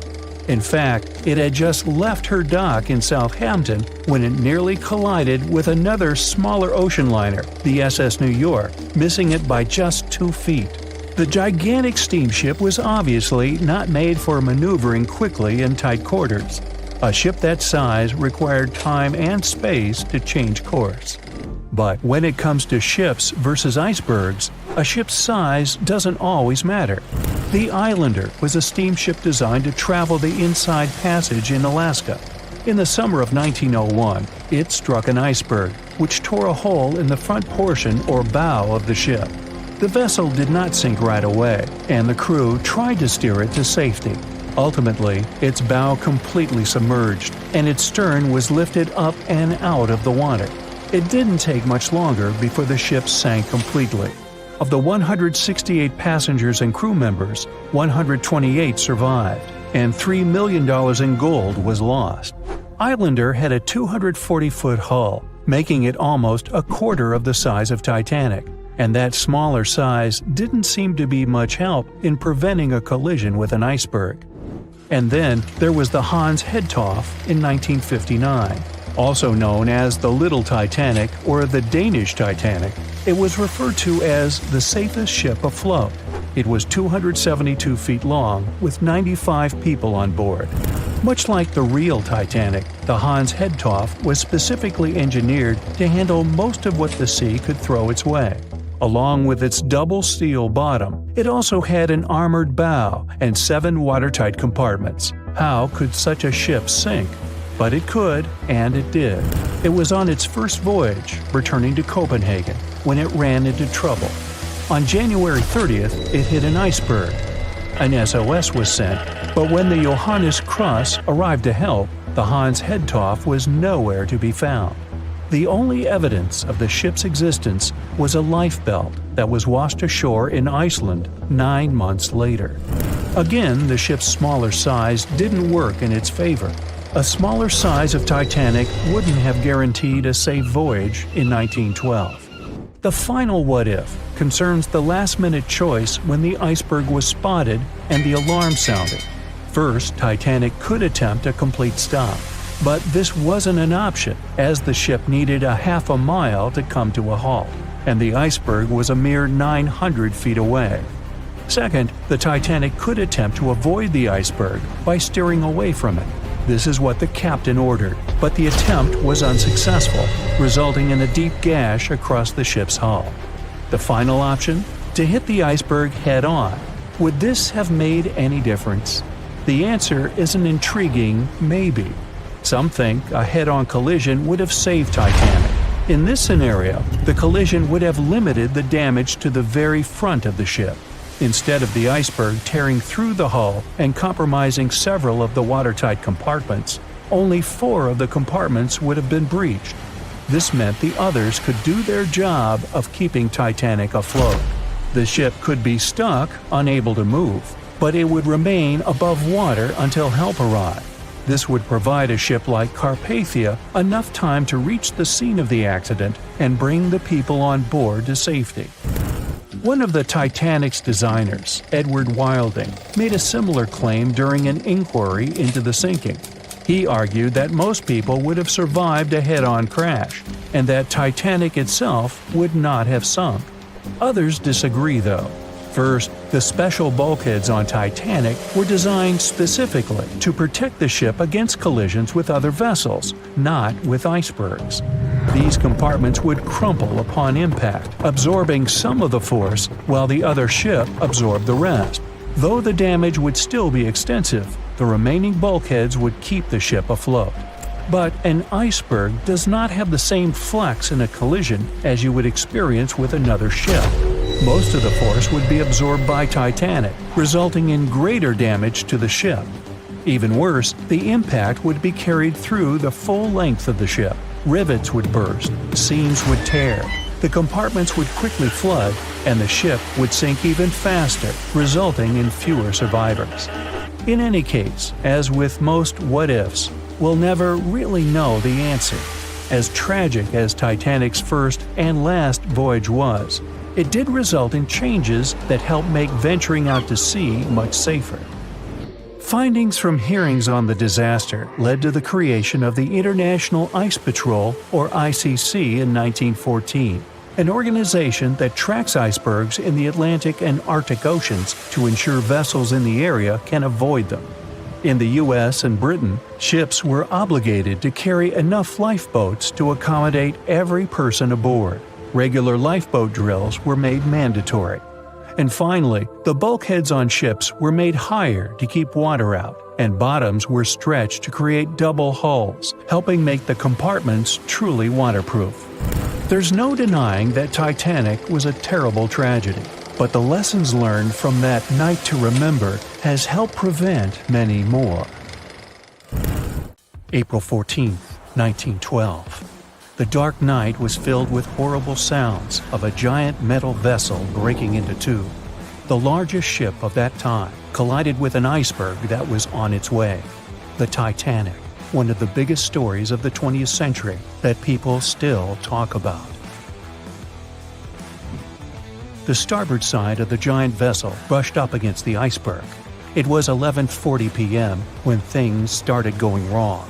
This iceberg caused enough damage for at least 5 watertight compartments in the hull to start filling with water. The crew immediately began a brief investigation to see if they could do anything and fix things. They had no one to rely on, all alone in the darkness of the cold night, far away from the land. The North Atlantic Ocean, around 400 miles south of Newfoundland, Canada. They needed time to figure out how to bring people to safety. They had some time, true, but not enough.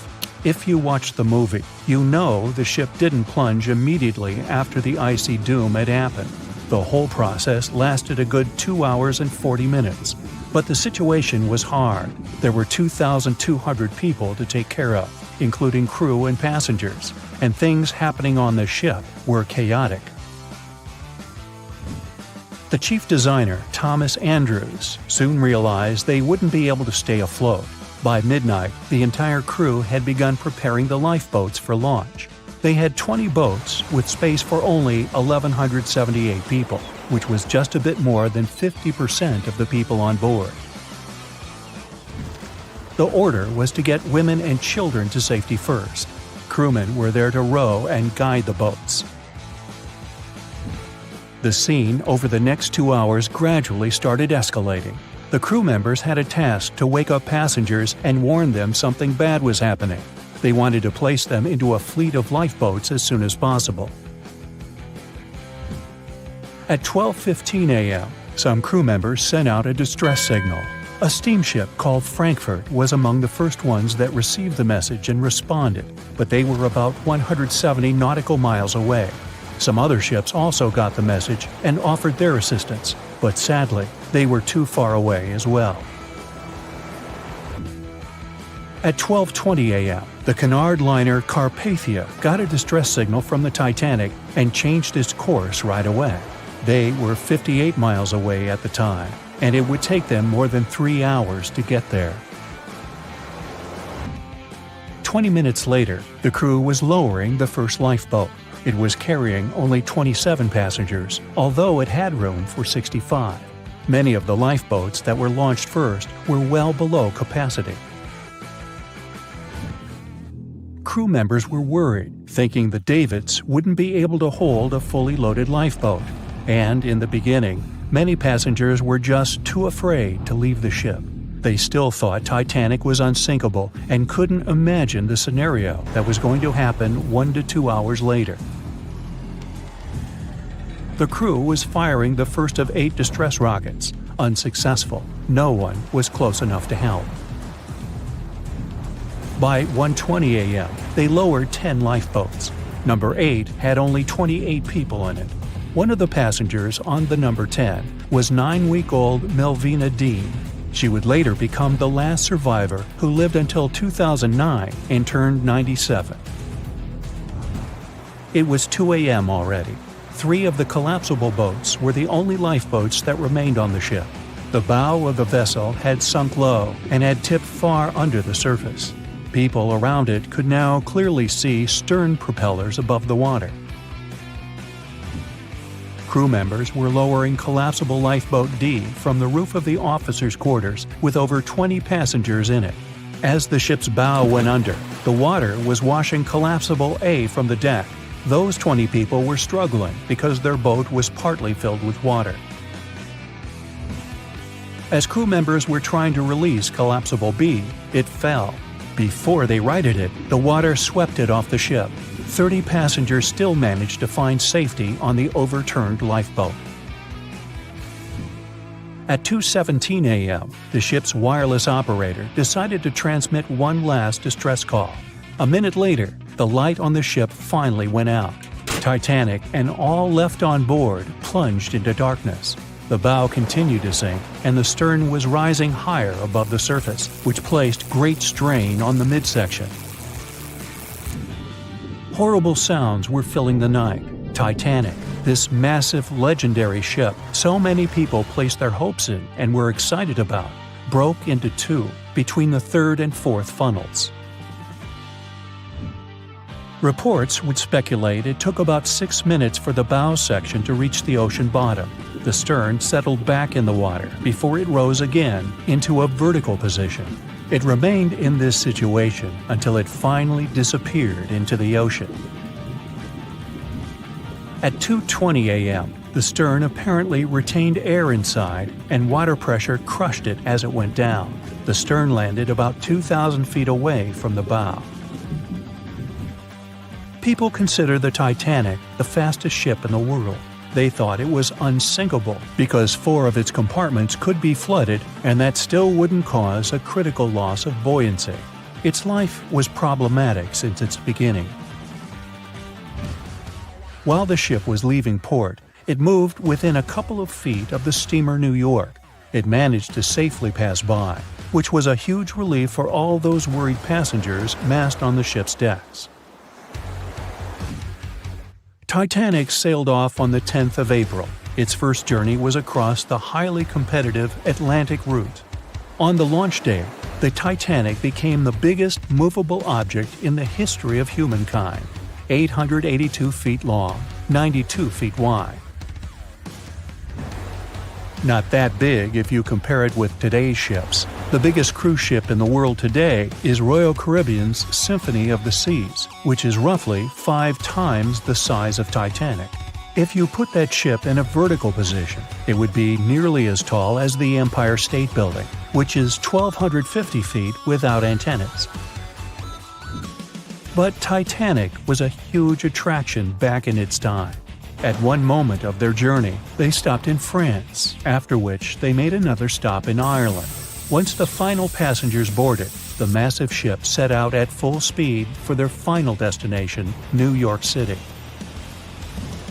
4 days after the beginning of its journey, Titanic failed to divert its course from a huge iceberg, the story we all know about. Only 700 people survived, and most of them were women and children. The night was extremely cold, 1 hour and 20 minutes after Titanic had gone down to the bottom of the ocean. Survivors weren't even sure someone was coming to save them. Finally, they saw the light. It was Carpathia coming towards them. They came for the people in the lifeboats. The crew brought them aboard and pulled a handful of other passengers out of the water. Many ships tried to contact Titanic a few hours after it sank. Their messages were never returned. Later, when there was an investigation of what really happened, they discovered the Leyland liner California had been less than 20 miles away when Titanic was sinking. But the crew didn't hear the distress signals coming from Titanic because their radio operator was off duty. Countries from both sides of the Atlantic were shocked and horrified when they heard details of what happened to Titanic. They decided to make changes to ship operations, rules that would help avoid such events in the future. They held the first International Convention for Safety of Life at Sea, where they adopted rules for every ship to have lifeboat space for each passenger on board. Also, lifeboat drills became mandatory. They also decided to establish an international ice patrol. Its main role was to monitor icebergs in the North Atlantic shipping lanes. Ships also needed to maintain a 24-hour radio watch. Titanic wasn't built alone. Because of the size of this magnificent ship and all the new equipment it required, it would have been too expensive as a one-off. So the team built the Titanic alongside two sister ships, and both of them had eventful lifetimes. RMS Olympic came first. It was launched in 1910, and for a whole year was the biggest liner in the world. The Britannic was another sister ship that sailed for a while before it too ended down on the ocean bottom. But only Titanic became a legend and one of the most fascinating stories of modern history. The year was 1854, and the SS Arctic, the fastest passenger liner of its time, set out to cross the Atlantic. As it sailed through the misty veil, it slowly disappeared into the unknown. The Collins Line, an American shipping company, was started in 1818 and only began seriously trading in the transatlantic by 1835. Its steamships crossed the Atlantic from Liverpool to New York within just 10 days. Doesn't sound like a great speed today, I know, but back then, the same thing took other ships several weeks. Light on the water with their wooden hulls, powering through with a strong steam engine, those steamships were the favorite choice for many high-profile people. What could go wrong with such an advanced ship, they thought. This reminds me of some other ship everyone believed to be unsinkable. But anyway, back to the Collins Line. It grew to be a serious contender on transatlantic routes, with only one other competitor, the Cunard's Line. It was a British company also aiming to be the main force through the Arctic Passage. In 1835, the company received a new ship that traveled to Liverpool and came back to New York with the largest cargo ever at that time. From then, the Collins Line was steadily growing. It seemed like there would only be future successes for it. Unfortunately, their lavish ships became costly to run with the amount of coal used. Massive power along with weak wooden hulls meant they needed many repairs after each voyage. So, every trip ended up being expensive. But since the ships were safe and had a great reputation, people were willing to pay the price, and the company was definitely not in crisis. They had achieved something no one had managed to do before them. Like I told you, their ships crossed the Atlantic in a whopping 10 days, and Edward Collins, the owner, was very determined to maintain the pace. Their 5 ships easily outran the Cunard's Line of only 3. With this great praise, it provided more attention. Though the Cunard's ships were slower with their iron hulls, they believed there was still profit, regardless of how slowly they sailed. Among Collins' ships, the Arctic, the third of them to be launched, was the largest, reaching 284 feet long, with 2 side-lever steam engines, each with 1,000 horsepower. The paddle wheels made 16 revolutions a minute when at full speed. At the time of its launch, the press called it the most stupendous vessel ever constructed in the United States. But glamour and fame couldn't avoid what would come next. On the 27th of September, the Arctic was on its journey from Liverpool to New York, continuing a speed pace through the thick fog. It's possible that by that moment, after 4 years of record-breaking trips, the crew became overconfident with their sailing and the ship. Going only 50 miles from Newfoundland, they carelessly continued through the fog with no radio contact, sonar, or any other form of identifying objects, equipped only with Morse code. A smaller ship, the SS Vesta, which operated as a fishing vessel, often worked around Newfoundland. It was passing through the same path as the Arctic and crashed into its side. Shocked by the collision, the captain of the Arctic offered help to the much smaller Vesta, but it was soon clear that the damage that seemed minor on the Arctic was far worse. Beneath the waterline, a hole was letting water into the hull. The cost of the much faster wooden hull now seemed less valuable. They steered toward land, trying to plug the holes, but they weren't doing so well, and the seawater continued to pour in, filling up higher and pushing the ship down. And finally, once the engine room was full, it put out the boilers, taking away the massive power the Arctic was once legendary for. They moved slowly until coming to a complete stop. The ship continued to sink, and the order was to abandon it.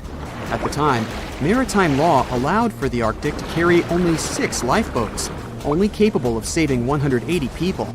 The crew and some of the passengers managed to push their way aboard and took most of the seats on those boats. Things were pretty wild, and everyone forgot about their manners, not letting the ladies and the youngest ones board first. It took 4 hours for the Arctic to sink. 150 crew and 250 passengers were on board. Those that weren't able to find a lifeboat made a desperate attempt to build their own rafts from parts of the ship. 2 days later, only 3 boats made it safely to the shore. The other 3 were never found. Believe it or not, the rescue party also saved some people that had been clinging to the wreckage for 2 days. Unlike the crew, the captain went down with the Arctic, but amazingly survived. He would be only one of 85 people that made it out of the 400 on board. When the news arrived 2 weeks later, the public responded with great sadness to the losses. Great anger soon followed towards the poor safety measures in the crew. The press published demands to change the laws for more lifeboats. It only made sense to have enough for every person on board a ship. But they ignored those requests. This neglect would lead to more disasters in the future. Enough lifeboats would only come into maritime law some 60 years later, after the disaster of the Titanic. Edward Collins' wife and 2 children were also aboard the ship and didn't return. He was heartbroken, but didn't stop running his business. The Collins line still had a reputation to uphold, the biggest, fastest, and most luxurious on the Atlantic. Edward Collins would now build an even better ship than any other. It was named the Adriatic, and it was the largest ship in the world, 354 feet long. With 2 alternating steam engines that had never been built of this size. These steam engines at the time were at the height of engineering, though today you can only see them in models and toys. With the new addition of 2 masts, the Adriatic would also be able to sail if needed. Luckily, they made some lessons from the disaster of the Arctic. But before their new ship, the Adriatic, was built, another disaster had occurred. The sister ship of the Arctic had also sunk. They believed this second ship was desperate to stay in front of the Cunard's line and hit an iceberg somewhere during the race. This weird contest took the lives of 141 people.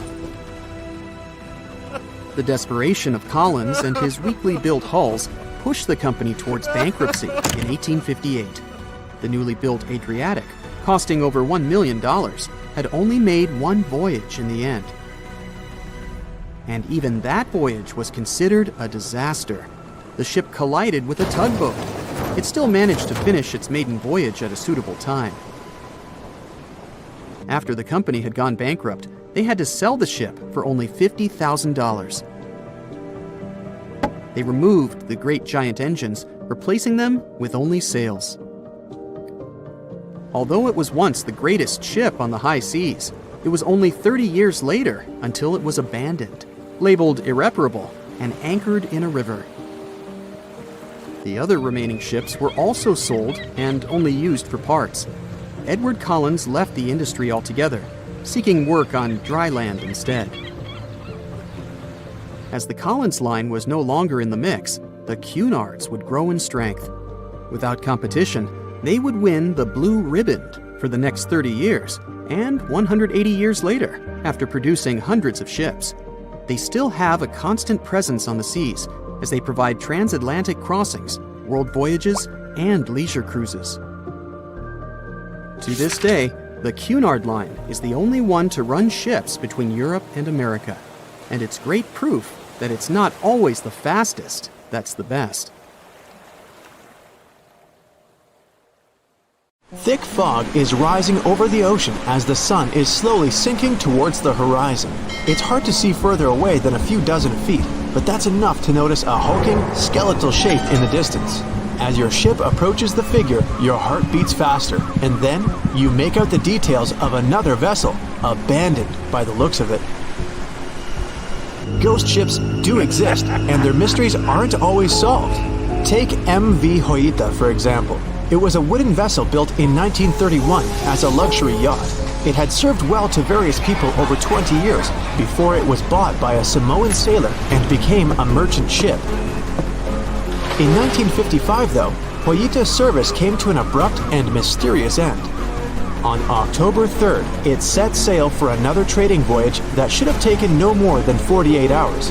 Delays happen in the sea, so when Hoita didn't arrive on October 5th as scheduled, there was little worry yet. But then it failed to come on the following day too. There was no distress signal or any other sign of Hoita's presence anywhere between its departure and arrival points.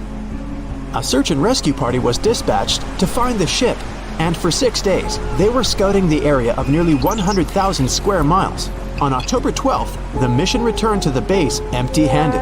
Hoita vanished without a trace. It was only a month later that another merchant ship, Tuvalu, noticed the missing vessel far away from its route, drifting in the open sea and listing heavily. The sailors boarded the ship and found that all of its crew and passengers, 25 people total, were missing, along with all the cargo the vessel had been carrying. The radio was tuned to the International Distress Channel, meaning that the crew had been trying to ask for help, but they couldn't reach anyone because the radio cable had been damaged, limiting the range to 2 miles. The lifeboats were missing as well, indicating that people on board must have left the ship. Unfortunately, they seemed to have taken the logbook with them, leaving the rescue team clueless as to what had happened. Even today, the mystery of MV Hoita hasn't been solved yet. No one knows where the crew and passengers had gone and what had caused them to leave. SV Carol A. Deering wasn't a ghost ship in the usual sense of the word. There are no sightings of it in the open sea.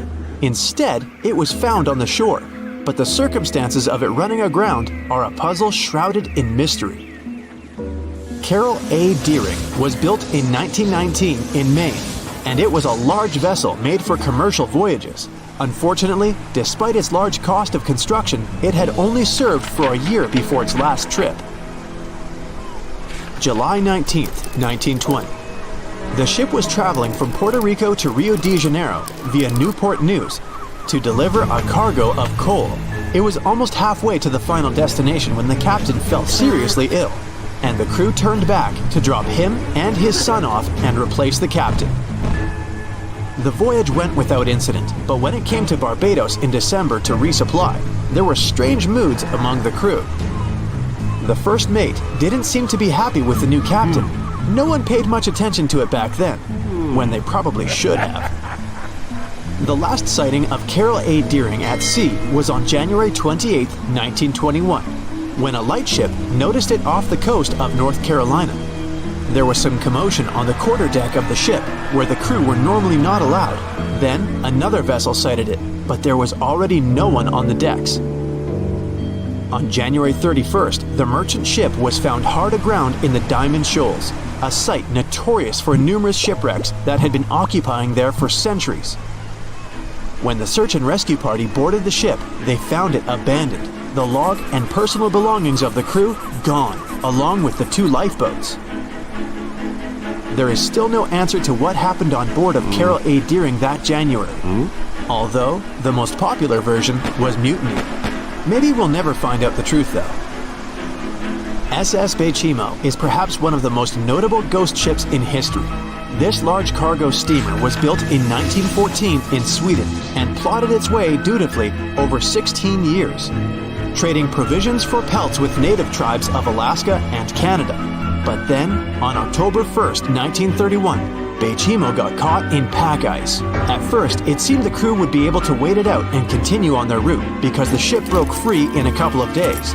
But in less than a week, it became caught again, this time for good. In another week, a rescue party was sent to fetch 22 of the Bechimo's crew, while another 15 remained behind to wait through the winter if necessary and get the ship back. But a month later, after a powerful blizzard struck their camp, the sailors went out of their shelters only to find the ship gone. Luckily, a few days later, a native hunter told them Bechimo hadn't been lost yet. He'd seen it about 45 miles from where they had been stationed. They managed to track it down, but decided the ship wouldn't survive the winter.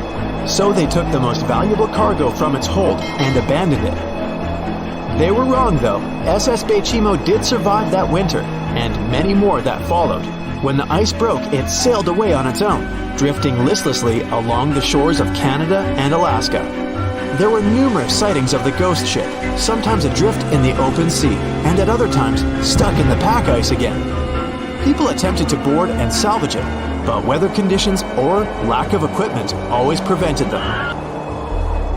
SS Bechimo was last sighted by native Alaskans in 1969, 38 years after its abandonment. What became of it later remains unknown. The story of SS Orang Medan is one of the most puzzling and harrowing ghost ship stories of the 20th century. No one even knows for sure if the ship even existed in the first place. It wasn't recorded in Lloyd's Shipping, the International Register of Ships, which makes it either a tall tale or a vessel that avoided being officially recognized for some shady reasons. In any case, the accounts as to what happened to the Medan vary. According to most reports, it was carrying some unknown cargo in the Indonesian waters when a distress call was received by another ship in the vicinity. The officer on duty heard an SOS message, but its contents are different depending on the accounts. The message did not repeat, and the crew of Medan didn't answer to any attempts to contact it back. The ship that received the distress call hurried to the rescue, but they only reached the vessel the following day, when it was already drifting and slightly listing. When the rescuers boarded the ship, they found that none of the crew had survived. However, one lifeboat was missing, which implied that there was at least one crew member who managed to escape. What happened to the rest of the people on board remains a mystery to this day. Still, there are no hard facts about this story, so we might never find out whether SS Orang Medan was actually a ship and not a thing of fiction. SV Zabrina was a 3-mast sailing barge built in 1873 for river trade ships in South America. She served for well over 4 decades, proving to be a sturdy and reliable ship. It was later transferred to Europe, where it continued serving its purpose well. But then, in October 1917, Zabrina set sail on a regular voyage only to be found ashore several days later. Mysteriously, although the ship was perfectly intact, the entire crew of 5 and the captain were gone. There is no direct evidence or hard facts as to what really happened that day. The most convincing theory is that the crew were washed away from the deck because of an underwater explosion. And then the ship sailed ahead without them. But the truth, as always, remains unknown. April 1912 marked one of the most terrible tragedies in the history of the world. The most unsinkable vessel, the pinnacle of engineering at that time, the huge Titanic, sank. On that dark, moonless night, the ship had many chances to save its passengers. There was another ship just a few miles away that could have saved the Titanic, but it didn't. It wasn't a phantom ship, and it's not some legend or a theory. This is a documented reality. There are records and witnesses' statements confirming this. But why didn't this ship help? Let's find out what happened that night by looking at these events from 3 different points of view. Let's start with the Titanic version. 11:30 p.m. The moon hides behind black clouds. Visibility is bad. Everything is calm on the Titanic. Under the captain's guidance, the communications operator stays in touch with the mainland through the radio. At this moment, some stranger breaks into the frequency, interrupting the operator's communication. It's unclear what this strange man wants and what he's talking about. The operator doesn't try to figure it out. He shouts at the guy, demanding him to disconnect. The connection is interrupted. At 11:40 p.m., the Titanic crashes into an iceberg. The ice breaks the hull. Water begins to flood the lower decks. Nobody is panicking yet. 20 minutes later, at midnight, the ship's crew sends a distress signal through the radio frequency. Few people understand how bad the situation really is. After 20 minutes, at 12:20 a.m., they start lowering lifeboats with passengers. At 12:25 a.m., they receive a response to the distress signal. This is RMS Carpathia. Their captain reports they're already sailing at maximum speed towards the Titanic. But the problem is that the crash site is 58 miles away. This means Carpathia will only be here in 4 hours. At 12:45 a.m., the sinking ship's crew release rockets into the air. These flares are one of the main reasons for the terrible fate of many passengers, but more on that later. 90 minutes later, the Titanic's deck breaks and the ship dives underwater. At 4:10 a.m., the Carpathia finally arrives at the shipwreck location. The crew members make heroic efforts to save all the people. They take 705 survivors on board. At this moment, another ship appears. It's SS Californian. The Carpathia sails towards the New York coast with all the people. The Californian floats in search of passengers and finds nothing but wreckage. The ship was only a few miles away while the Titanic sank into the icy water. The Californian could have saved these people, but did nothing. Its captain, Stanley Lord, made one of the most terrible acts that a sailor can allow. He didn't help a sinking ship. When the world found out about all this, they detested Captain Lord. They couldn't bring charges against him, and the trial didn't punish him.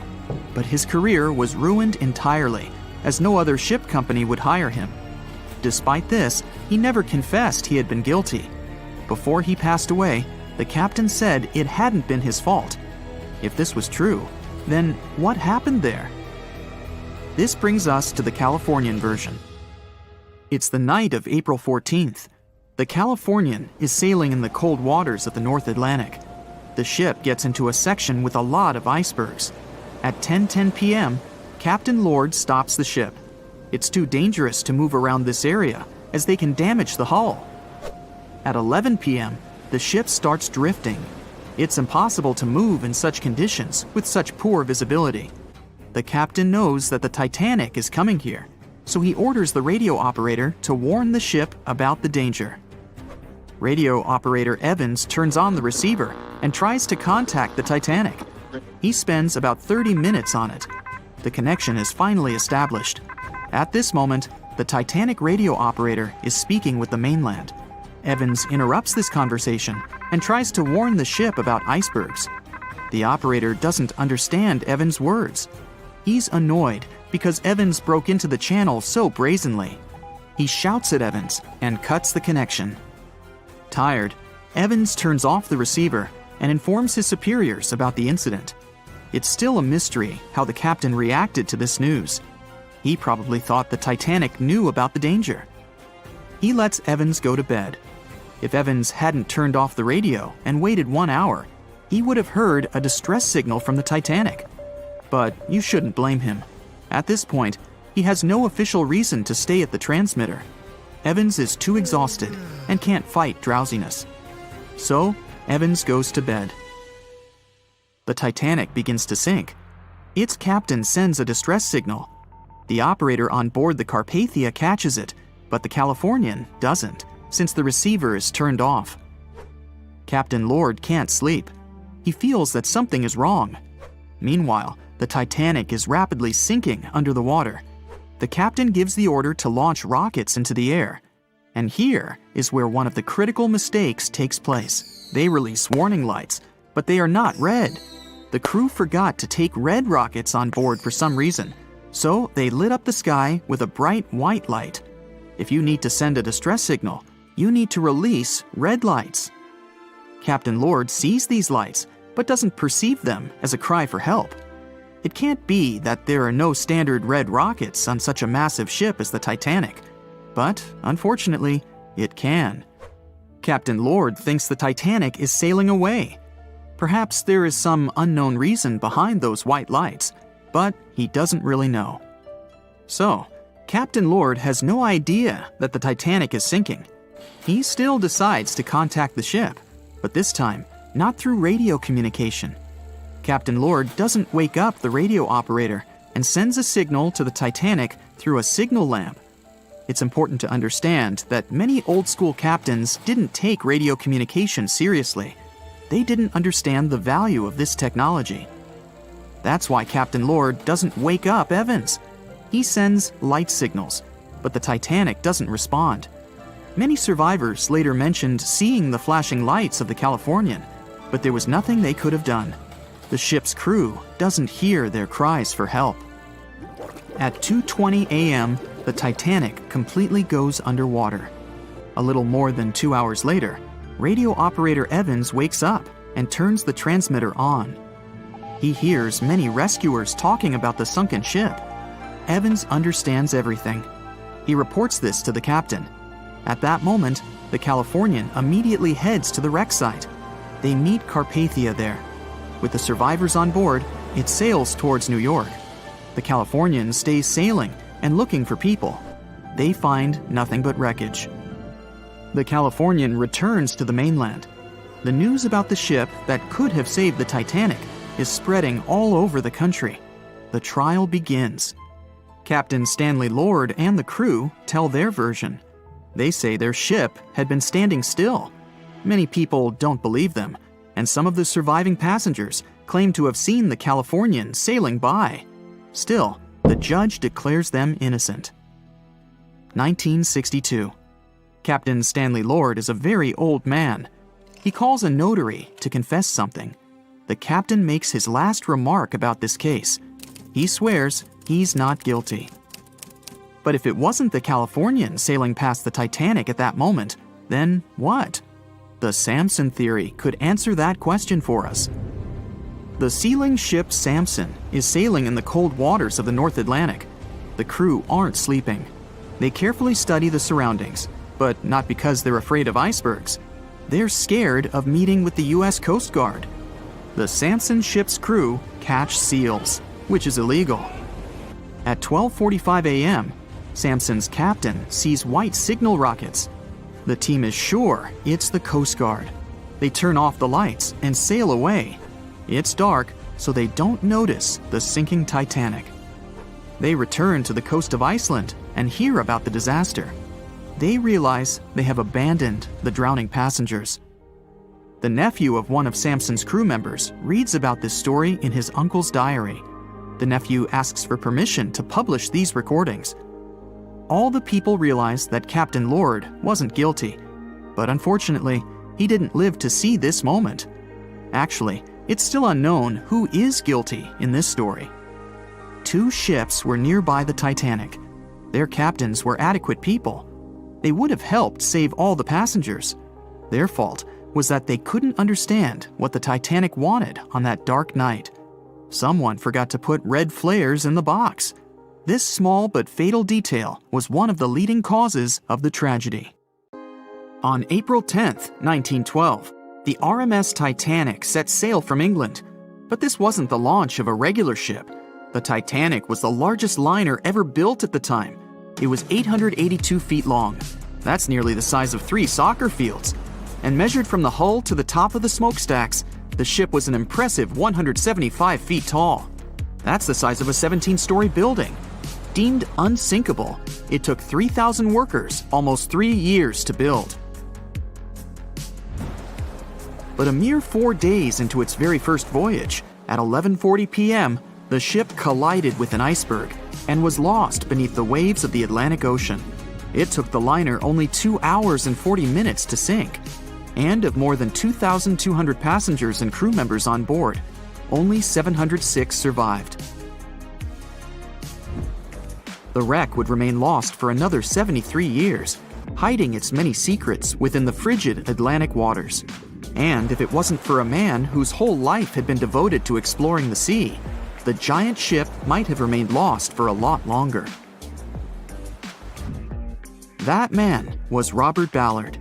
As a child, Ballard was obsessed with the ocean. This fascination started when he was just 12 years old. That's when he watched a film adaptation of Jules Verne's science fiction novel, 20,000 Leagues Under the Sea. It had everything to spark a young person's imagination, from adventure and strange creatures to a powerful underwater vehicle called the Nautilus. It could travel anywhere in the world you wanted to go. From that moment, life on dry land was no longer in Ballard's future. When he was 23, he was assigned to the Deep Submergence Group. There, he helped develop techniques to search the ocean floor. His biggest accomplishment was the creation of Alvin. It was a small, easy-to-maneuver submarine that could carry 3 people. It also featured an external mechanical arm designed to gather underwater samples while the crew remained safe and dry inside. Alvin the submarine quickly proved useful for a variety of tasks. For example, once it was used to track down an aircraft that had crashed into the sea. But the vessel experienced a series of setbacks. In one case, it was attacked by a swordfish, which caused the submarine to resurface quickly. The swordfish, still stuck in the outer skin of the submarine, became that night's dinner. And in October 1968, the submarine was being lowered into the water when the cables holding it snapped, sending it careening into the ocean along with 3 crew members on board. And because the small vessel was still open, it immediately filled with water and quickly began to sink. Luckily, the crew managed to escape, but Alvin was gone. Bad weather hampered multiple attempts to recover the vessel.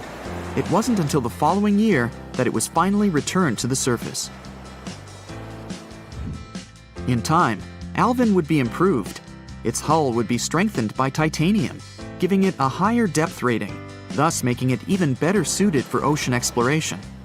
The specialized submarine would come in handy in many of Ballard's 100-plus expeditions. The man was one of the first to explore an underwater mountain chain called the Mid-Atlantic Ridge in the Atlantic Ocean. And when he found thermal vents in the Galapagos Rift in the late 70s, he also helped discover and document the process of chemosynthesis. That's a complicated chemical synthesis of food energy by bacteria. But his biggest discovery was still to come. Ballard claimed he'd never been a Titanic fanatic, but he eventually became obsessed with finding the ship after watching other explorers try and fail. As he said, Titanic was clearly the big Mount Everest at the time. Many others had tried, many that I thought would have succeeded, or should have succeeded but didn't. Ballard began thinking about finding the ship as early as 1973, and 4 years later, he actually made an attempt. He used the deep-sea salvage vessel Sea Probe, which was a drill ship equipped with cameras and sonar. But he was forced to give up when the drilling pipe broke. It just wasn't his time. In the early 80s, a Texas oil man named Jack Grimm tried to find the wreck on 3 different occasions. Once, Grimm was actually right over the Titanic, but his equipment failed to detect it. That's what we call extreme bad luck. Ballard was just biding his time. He needed a plan and some help. The first issue was getting down to the bottom of the Atlantic. The furthest down he had ever traveled before was 20,000 feet, and this trip took him 3 hours, and that didn't include the way back up. Ballard knew he could use Alvin, already enhanced with a titanium hull to withstand the pressure of the ocean. But he also needed something that didn't require him to actually go down with it. An unpiloted remote-controlled submarine would be ideal. But first, he would have to create one.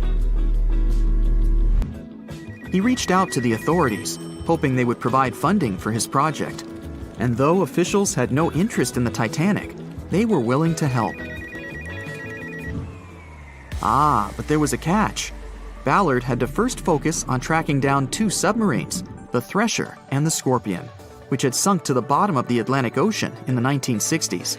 The authorities were hoping to study them to find out why they had sunk in the first place. They also wanted to know if they could be recovered or if it was safe to leave them on the ocean floor. Only when he had successfully completed this task would he be free to use any remaining time on his contract to find the Titanic. With no other options for funding, Ballard took the offer. He got to work. First, he created 2 new devices. Argo was an unpiloted deep-towed undersea video camera sled. It was designed to take photos and record videos from a series of cameras mounted on it. It could work at depths of up to 20,000 feet, and it could also explore nearly 98% of the ocean floor. Argo was supposed to be tethered to a boat. As the boat moved, Argo would be pulled behind, floating just above the ocean floor. The camera would then transmit images to the surface. The second device was a small robotic vehicle called Jason Jr.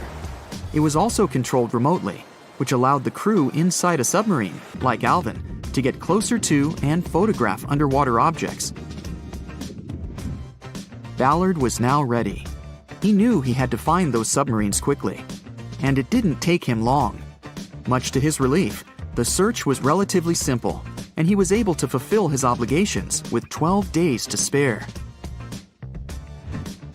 With almost 2 weeks to devote to finding the Titanic, he set out to explore the ocean. He focused the search close to Newfoundland, Canada, pulling Argo along the ocean floor and reviewing the images it collected. And after a few days of nothing, they eventually found riveted hull plates and a boiler. Could this be it? The next day, a ship's large bow was revealed. On September 1st, 1985, Ballard and his fellow crew members realized they had finally found the infamous ship. The discovery resulted in a mix of emotions. Ballard was excited to be the first to find the Titanic's final resting place, but he was also overwhelmed by the sense of grief for those who had suffered when the ship had gone down. Over the next 4 days, the crew explored the wreck. They found the crow's nest, from where the iceberg had first been spotted. Plus, there was finally evidence of how the massive ship had split in two before sinking, with both halves of the ship found. There was furniture and dinnerware, and sadly, several leather shoes of those who hadn't made it to safety were scattered about the ocean floor. Ballard succeeded where others had failed and became an instant celebrity around the world. You'd think that locating the Titanic would be enough for one man, but not for Ballard. In 2019, he took on the challenge of solving another mystery, the disappearance of Amelia Earhart. Earhart had attempted to be the first woman to fly around the world. Unfortunately, she disappeared somewhere over the Pacific Ocean in 1937. She and her plane were never found. Ballard hoped that his luck with the Titanic would help with finding where Earhart had gone down, but his expedition failed to find anything. And though Robert Ballard has found more shipwrecks than anybody else, it's only the tip of the iceberg.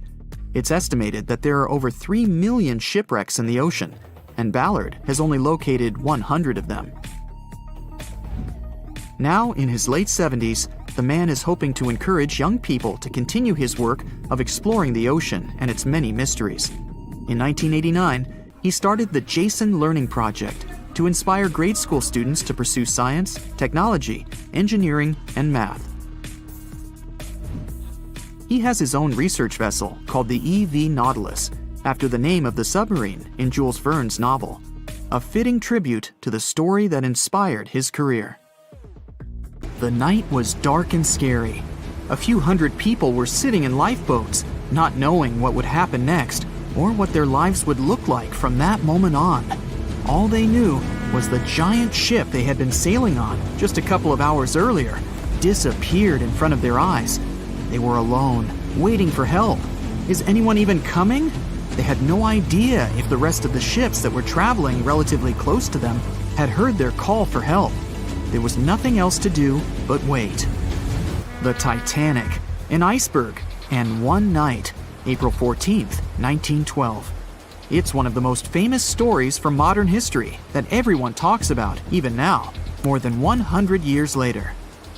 The 16 lifeboats on board could only accommodate a little more than 50%, 1,178 people, of the total number of passengers that were on board. And many of them were still half empty. In one of them, there was a little 2-month-old girl, Milvina Dean, the youngest passenger on board the giant ship. Her parents had decided to leave England because they wanted to build a better life in the United States. Her father had some family in Kansas, and he hoped they could start their own business there. The Dean family didn't actually choose to be on board this giant legendary liner, but because of a coal strike, they got transferred there, so they boarded it at Southampton as third-class passengers. Milvina's father felt when their ship hit the iceberg on that cold and seemingly peaceful night. He immediately went up to investigate. When he saw that people were panicking and that the crew members were giving warnings on the actual danger of the situation, he rushed to their cabin to find his wife. He told her to dress the children and quickly go up on deck. The crew members gave the order to get the lifeboats ready and start transferring women and children there first. It was a chance for at least some family members to get to safety. Milvina, her mother, and her brother got in Lifeboat 10. They were among the first off the liner out of the 706 crew members and passengers who managed to escape the sinking ship. Later, the liner called Carpathia heard their call for help, came for the passengers, and took them to New York. Her father, unfortunately, stayed behind them and didn't manage to save himself. Milvina grew up in Ashurst, England, which wasn't far from where she set sail on the ship. She spent her life working as a secretary and an assistant in small businesses in Southampton. She never married. Milvina always used to say she never spoke about the whole Titanic thing because she remembered nothing about it, so she didn't want people to think she was just drawing attention to herself. But in 1985, a French-American team got together and located the wreck of the Titanic. It was around 370 miles east of Mistaken Point, Newfoundland, in water that was more than 2 miles deep. That's when they confirmed the ship split in two. For decades, people believed the ship sank in one piece. They thought the only significant damage was the damage the hull got from its contact with the iceberg. In reality, it broke in half, right between its third and fourth funnels. It happened shortly before the ship disappeared under the surface of the water, and the whole thing, starting from the moment when they hit the iceberg, lasted around 2 hours and 40 minutes. People didn't pay that much attention to the Titanic until this team of researchers found the wreck. In the last year of her life, she sold some of her family's possessions at auction to pay for her stay in a nursing home. The items she sold also included a suitcase filled with clothes that her family got when they arrived in the US, and compensation letters her mom got from the Titanic Relief Fund. The compensation letters outlined the financial aid that certain passengers received who had survived the loss of their loved ones. She lived until the age of 97 when she caught pneumonia. She was the youngest of the 705 people that survived the whole event. The Titanic was the world's largest ship. Since it was so big, some thought the vessel should have had 4 exhaust stacks. But Thomas Andrews, the man who designed the ship, believed that only 3 were necessary. So, the Titanic basically had one purely decorative stack. 2,200 people were on board when the ship sank. There were 908 crew members, and the maximum number of passengers on board, which was 3,500. As you probably saw in the movie, there were different classes of passengers. The estimated overall wealth of those in first class was about $500 million. And researchers estimated $6 million worth of things went down to the ocean bottom, together with the ship. In first class, this liner was a place of luxury. It had 4 restaurants, 2 libraries, 2 barber shops, reading rooms, and a photographic darkroom on board. There was also a heated swimming pool, but only first-class passengers could use it, at a price of 1 shilling a time. The ship also had Turkish baths and electric baths, and passengers could use each for 4 shillings at a time. The cost to build this massive giant was $7.5 million, but that was back in 1912. Today, it would be about $200 million. First-class tickets cost $2,560 at the time, which is today's equivalent of $61,000. What would you get in these expensive cabins? A sitting room, 2 bedrooms, 2 wardrobe rooms, and a bathroom. Would you pay that much for those luxuries? Teams of researchers still haven't explored many areas on the Titanic. It's still very, very hard to access them with underwater vehicles. There was a lifeboat drill scheduled for the same day the Titanic sank, but it was called off for some reason. The crew had done just 1 lifeboat drill, and that was when the ship was still docked. But even if the crew members had been properly trained and each lifeboat had been filled, the capacity was still not enough to save each and every passenger. The Titanic was the biggest movable object in the world at that time. On May 31st, 1911, its immense hull made its way down the slipways and ended up in the River Lagan in Belfast. Over 100,000 people were there to see the launch, which took just a little more than a minute and went off without a hitch.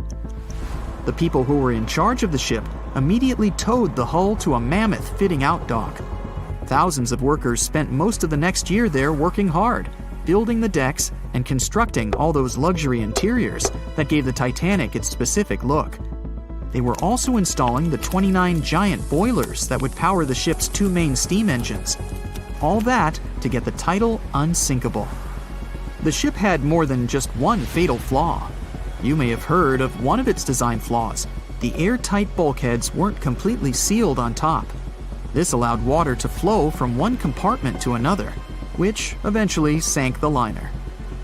And Titanic had more flaws. High sulfur content, cold temperatures, and high speeds largely affected the steel of the vessel's hull and the iron of its rivets. The steel here shattered, while the rivets popped out relatively easily. This was the reason the Titanic sunk 24 times faster than we'd expect. There are many theories about what really led to the sinking of such a giant. And one says a full moon from a couple of months before could be one of the reasons. It may have created very strong tides that sent a flotilla of icebergs southward. This was right in time for the Titanic's maiden voyage. Research says an optical illusion prevented the ship from getting help. One famous British historian, Tim Moulton, thought the atmosphere on the night of the sinking created specific conditions that made it very hard for the crew members to spot icebergs. They partially caused something called superrefraction. The extraordinary bending of light causes miraging, and several ships in the area recorded it.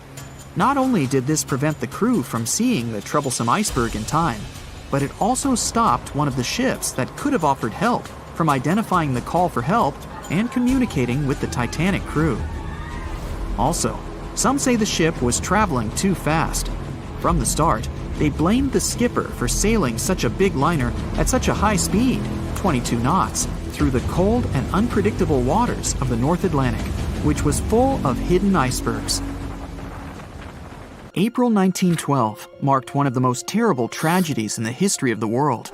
The most unsinkable vessel, the pinnacle of engineering at that time, the huge Titanic, sank. On that dark, moonless night, the ship had many chances to save its passengers. There was another ship just a few miles away that could have saved the Titanic, but it didn't. It wasn't a phantom ship, and it's not some legend or a theory. This is a documented reality. There are records and witnesses' statements confirming this. But why didn't this ship help? Let's find out what happened that night by looking at these events from 3 different points of view. Let's start with the Titanic version. 11:30 p.m. The moon hides behind black clouds. Visibility is bad. Everything is calm on the Titanic. Under the captain's guidance, the communications operator stays in touch with the mainland through the radio. At this moment, some stranger breaks into the frequency, interrupting the operator's communication. It's unclear what this strange man wants and what he's talking about. The operator doesn't try to figure it out. He shouts at the guy, demanding him to disconnect. The connection is interrupted. At 11:40 p.m., the Titanic crashes into an iceberg. The ice breaks the hull. Water begins to flood the lower decks. Nobody is panicking yet. 20 minutes later, at midnight, the ship's crew sends a distress signal through the radio frequency. Few people understand how bad the situation really is. After 20 minutes, at 12:20 a.m., they start lowering lifeboats with passengers. At 12:25 a.m., they receive a response to the distress signal. This is RMS Carpathia. Their captain reports they're already sailing at maximum speed towards the Titanic. But the problem is that the crash site is 58 miles away. This means Carpathia will only be here in 4 hours. At 12:45 a.m., the sinking ship's crew release rockets into the air. These flares are one of the main reasons for the terrible fate of many passengers, but more on that later. 90 minutes later, the Titanic's deck breaks and the ship dives underwater. At 4:10 a.m., the Carpathia finally arrives at the shipwreck location. The crew members make heroic efforts to save all the people. They take 705 survivors on board. At this moment, another ship appears. It's SS Californian. The Carpathia sails towards the New York coast with all the people. The Californian floats in search of passengers and finds nothing but wreckage. The ship was only a few miles away while the Titanic sank into the icy water. The Californian could have saved these people, but did nothing. Its captain, Stanley Lord, made one of the most terrible acts that a sailor can allow. He didn't help a sinking ship. When the world found out about all this, they detested Captain Lord. They couldn't bring charges against him, and the trial didn't punish him. But his career was ruined entirely, as no other ship company would hire him. Despite this, he never confessed he had been guilty. Before he passed away, the captain said it hadn't been his fault. If this was true, then what happened there? This brings us to the Californian version. It's the night of April 14th. The Californian is sailing in the cold waters of the North Atlantic. The ship gets into a section with a lot of icebergs. At 10:10 p.m., Captain Lord stops the ship. It's too dangerous to move around this area, as they can damage the hull. At 11 p.m., the ship starts drifting. It's impossible to move in such conditions with such poor visibility. The captain knows that the Titanic is coming here, so he orders the radio operator to warn the ship about the danger. Radio operator Evans turns on the receiver and tries to contact the Titanic. He spends about 30 minutes on it. The connection is finally established. At this moment, the Titanic radio operator is speaking with the mainland. Evans interrupts this conversation and tries to warn the ship about icebergs. The operator doesn't understand Evans' words. He's annoyed because Evans broke into the channel so brazenly. He shouts at Evans and cuts the connection. Tired, Evans turns off the receiver and informs his superiors about the incident. It's still a mystery how the captain reacted to this news. He probably thought the Titanic knew about the danger. He lets Evans go to bed. If Evans hadn't turned off the radio and waited 1 hour, he would have heard a distress signal from the Titanic. But you shouldn't blame him. At this point, he has no official reason to stay at the transmitter. Evans is too exhausted and can't fight drowsiness. So, Evans goes to bed. The Titanic begins to sink.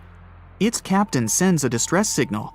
The operator on board the Carpathia catches it, but the Californian doesn't, since the receiver is turned off. Captain Lord can't sleep. He feels that something is wrong. Meanwhile, the Titanic is rapidly sinking under the water. The captain gives the order to launch rockets into the air. And here is where one of the critical mistakes takes place. They release warning lights, but they are not red. The crew forgot to take red rockets on board for some reason, so they lit up the sky with a bright white light. If you need to send a distress signal, you need to release red lights. Captain Lord sees these lights, but doesn't perceive them as a cry for help. It can't be that there are no standard red rockets on such a massive ship as the Titanic. But, unfortunately, it can. Captain Lord thinks the Titanic is sailing away. Perhaps there is some unknown reason behind those white lights, but he doesn't really know.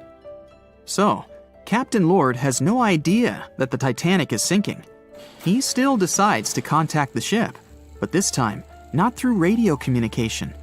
Captain Lord doesn't wake up the radio operator and sends a signal to the Titanic through a signal lamp. It's important to understand that many old-school captains didn't take radio communication seriously. They didn't understand the value of this technology. That's why Captain Lord doesn't wake up Evans. He sends light signals, but the Titanic doesn't respond. Many survivors later mentioned seeing the flashing lights of the Californian, but there was nothing they could have done. The ship's crew doesn't hear their cries for help. At 2:20 a.m., the Titanic completely goes underwater. A little more than 2 hours later, radio operator Evans wakes up and turns the transmitter on. He hears many rescuers talking about the sunken ship. Evans understands everything. He reports this to the captain. At that moment, the Californian immediately heads to the wreck site. They meet Carpathia there. With the survivors on board, it sails towards New York. The Californian stays sailing and looking for people. They find nothing but wreckage. The Californian returns to the mainland.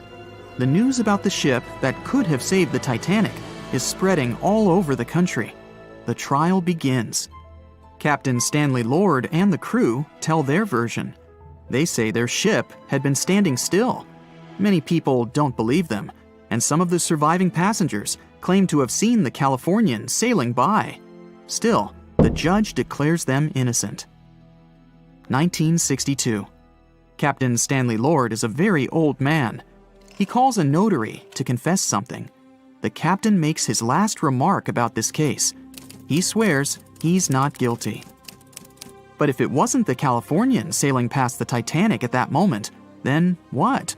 The Samson theory could answer that question for us. The sealing ship Samson is sailing in the cold waters of the North Atlantic. The crew aren't sleeping.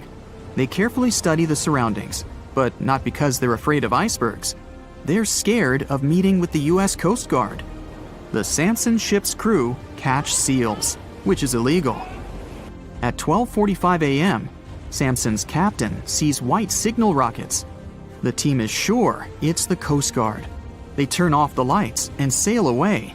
It's dark, so they don't notice the sinking Titanic. They return to the coast of Iceland and hear about the disaster. They realize they have abandoned the drowning passengers. The nephew of one of Samson's crew members reads about this story in his uncle's diary. The nephew asks for permission to publish these recordings. All the people realize that Captain Lord wasn't guilty, but unfortunately, he didn't live to see this moment. Actually, it's still unknown who is guilty in this story. 2 ships were nearby the Titanic. Their captains were adequate people.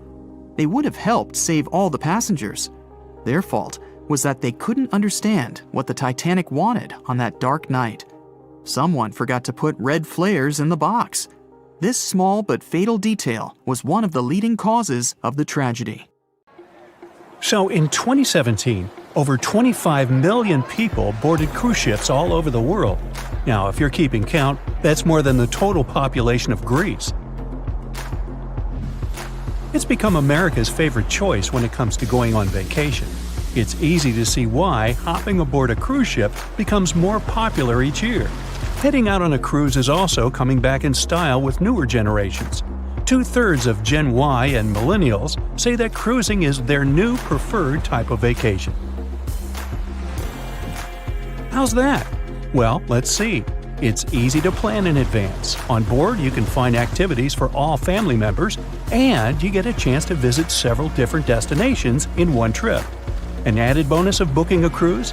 You can sample various places for a future time off. The entertainment on board is often top-notch, providing passengers with an added taste of luxury. And the amenities and accommodations are generally very reliable. Not to mention that it gives tourists that feeling of actually getting away from everything that people strive for while out of the office. Royal Caribbean International is one of the largest cruise lines in the world, with just over 19% of the cruise market as of 2018.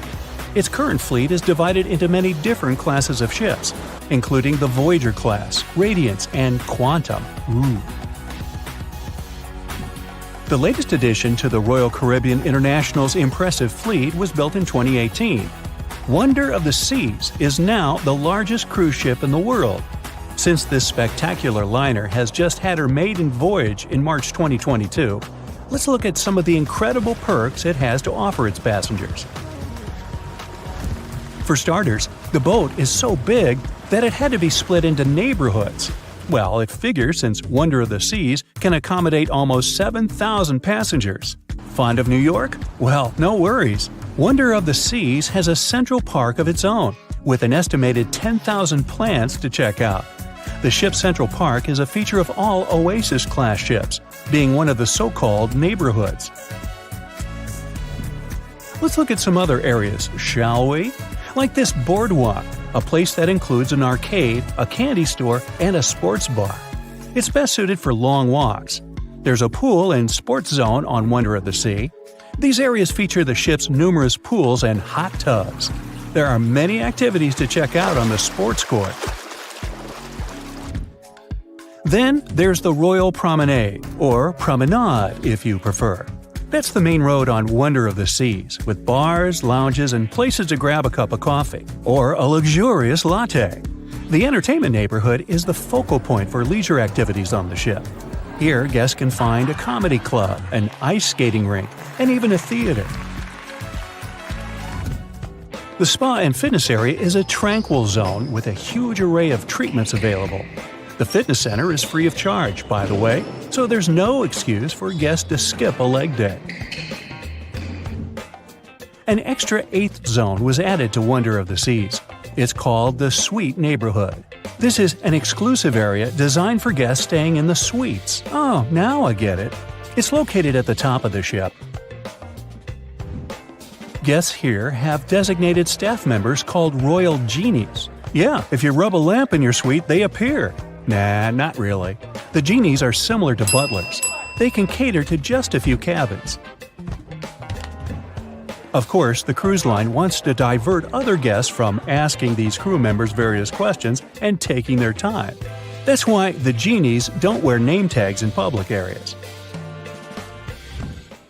As for its itinerary, Wonder of the Seas was initially supposed to be homeported in China, but Royal Caribbean decided to move the liner to the United States. In March 2022, the ship started its journey with 7-night Eastern and Western Caribbean itineraries. In May 2022, Wonder of the Seas is scheduled for a trip to Europe, with Western Mediterranean cruises from Barcelona and Rome planned for its guests. Passengers will also be able to visit Palma de Mallorca, Spain, and Capri, Italy. When the summer season is over, Wonder of the Seas is scheduled to return to Florida to offer year-round sailing starting November 2022. And by the way, there is no truth to the rumor that a special cruise only for highly allergic and hay fever sufferers will be called the Wonder of the Sneeze. Nope, not at all.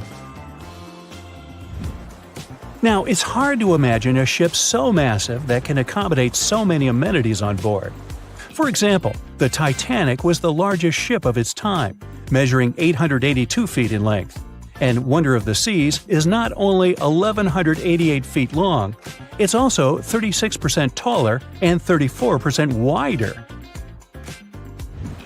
Speaking of lifeboats, which I am about to, Titanic had a mere 20 lifeboats on board, which was tragically not enough to fit all the passengers after the ship hit the iceberg. But Wonder of the Seas has an even smaller number of lifeboats, 18 to be precise. Sounds weird and dangerous? Well, not really, given that each of these lifeboats can accommodate up to 370 people. It means that all the passengers and crew members, an estimated 8,000 people if fully booked, are going to be safe in case of an emergency. If we could somehow have a race between the two ships, well, Titanic was in fact the faster ship out of the two, beating Wonder of the Seas by 1 knot per hour. Cruise ship passengers today are more interested in the experience rather than the speed of the boat itself. That's why how fast a ship can travel is not an extremely important aspect nowadays. In terms of costs, Titanic cost around $7.5 million at the time of its construction. It's the equivalent of about $200 million today. How about Wonder of the Seas? Well, it cost a staggering $1.35 billion to build, making it 6 times more expensive than the Titanic. How about we compare ticket prices? Well, in this case, the least expensive ticket on Titanic was £7. It's about $1,000 today. The cheapest ticket on Wonder of the Seas is currently $423, but prices may vary depending on the location, season, itinerary, and how much you tip your Royal Genie. And I know you were going to ask, how about icebergs? Well, Titanic steamed in the frigid North Atlantic, where you had to be on the lookout for those. Wonder of the Seas will be cruising the balmy Caribbean, where the worst thing you can hit on is 17 in blackjack. Oops, busted. Anyway, set side by side with its other sisters from the Royal Caribbean Fleet, Wonder of the Seas is equally as impressive. The company's earliest ships could host about 2,500 people. This included passengers and the staff. Such ships were Splendor of the Seas, Legends of the Seas, and the smallest of them all, Thumbelina of the Seas. No, wait, that should be Empress of the Seas. Oops, my bad. The largest ships in the company's fleet can now house about 9,000 people altogether. That's almost 3 times the size and capacity of the earlier liners. Wonder of the Seas is one of them, as well as Harmony of the Seas and Symphony of the Seas. Are you seeing a pattern here? Yep, if you ever encounter a ship with "of the Seas" in its name, it's safe to assume it belongs to Royal Caribbean. But if it's a can of tuna, it might actually be Chicken of the Sea. Hey, I like tuna. Now, choosing between cruise ships based on their size is like wondering if you should visit your local museum or the Louvre in Paris. It all depends on your preferences.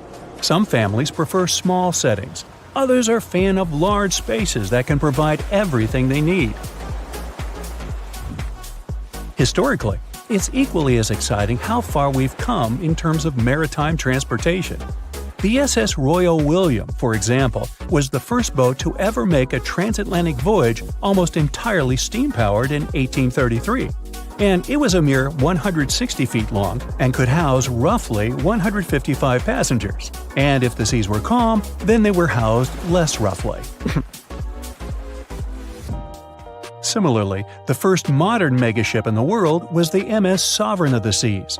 Launched in 1987, it was only 888 feet long and could carry a little under 3,000 passengers.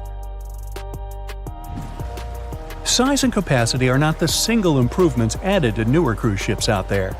Recent technological developments in artificial intelligence and facial recognition have allowed cruise operators to ensure faster, smoother boarding for passengers. If, in the past, it took from 60 to 90 minutes for all passengers to board a ship, nowadays, cruise ship operators manage to get people comfortably settled in less than 15 minutes. Now, I'm sure you're already eager to book a ticket, but let's look into some of the more interesting activities you can try on board Wonder of the Seas. This way, you'll know what you're getting yourself into. All Royal Caribbean ships have loads of artworks available for their guests to enjoy.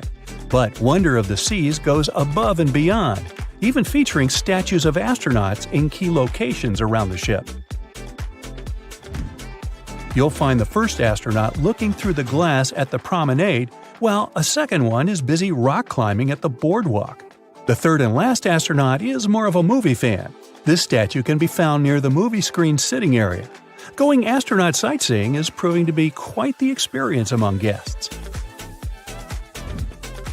In the areas with no access to sunlight, Wonder of the Seas features virtual balconies. In case of bad weather, guests can still have a feeling of the outdoors, but without having to hide from wind or rain.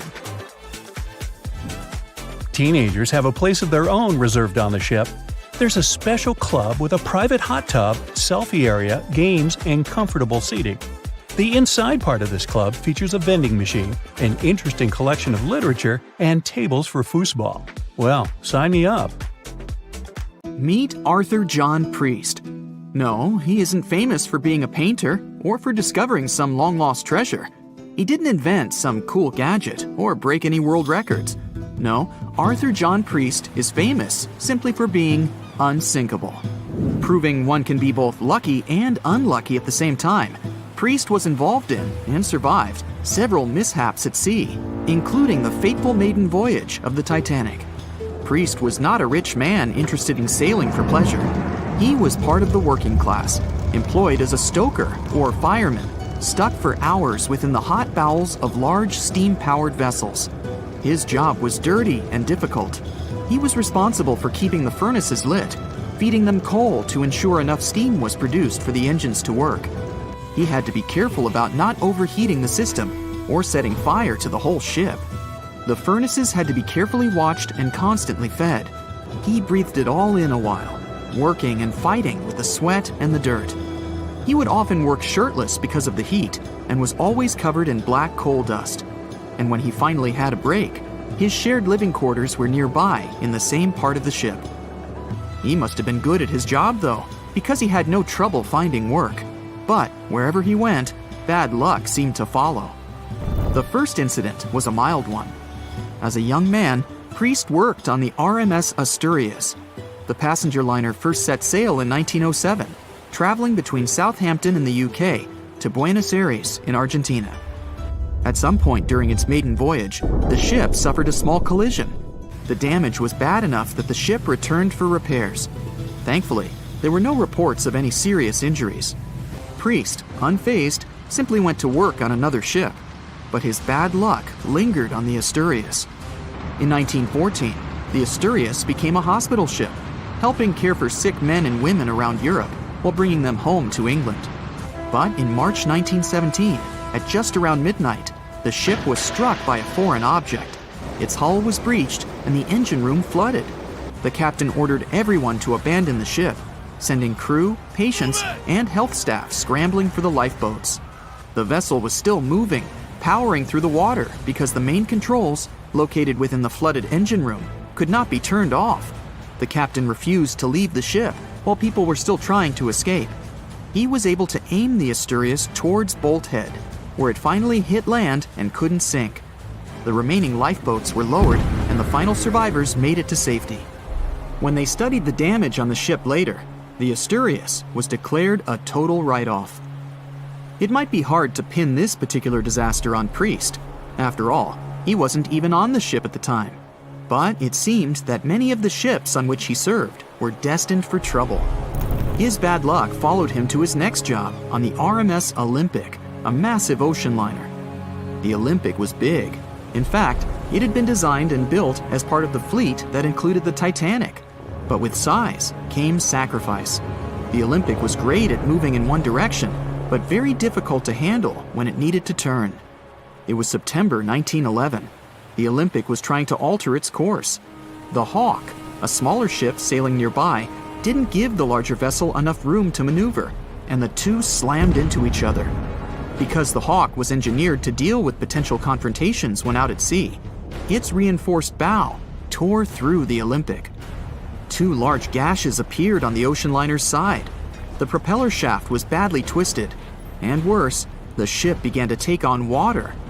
Somehow, the Olympic made it to shore without sinking, and nobody was seriously hurt.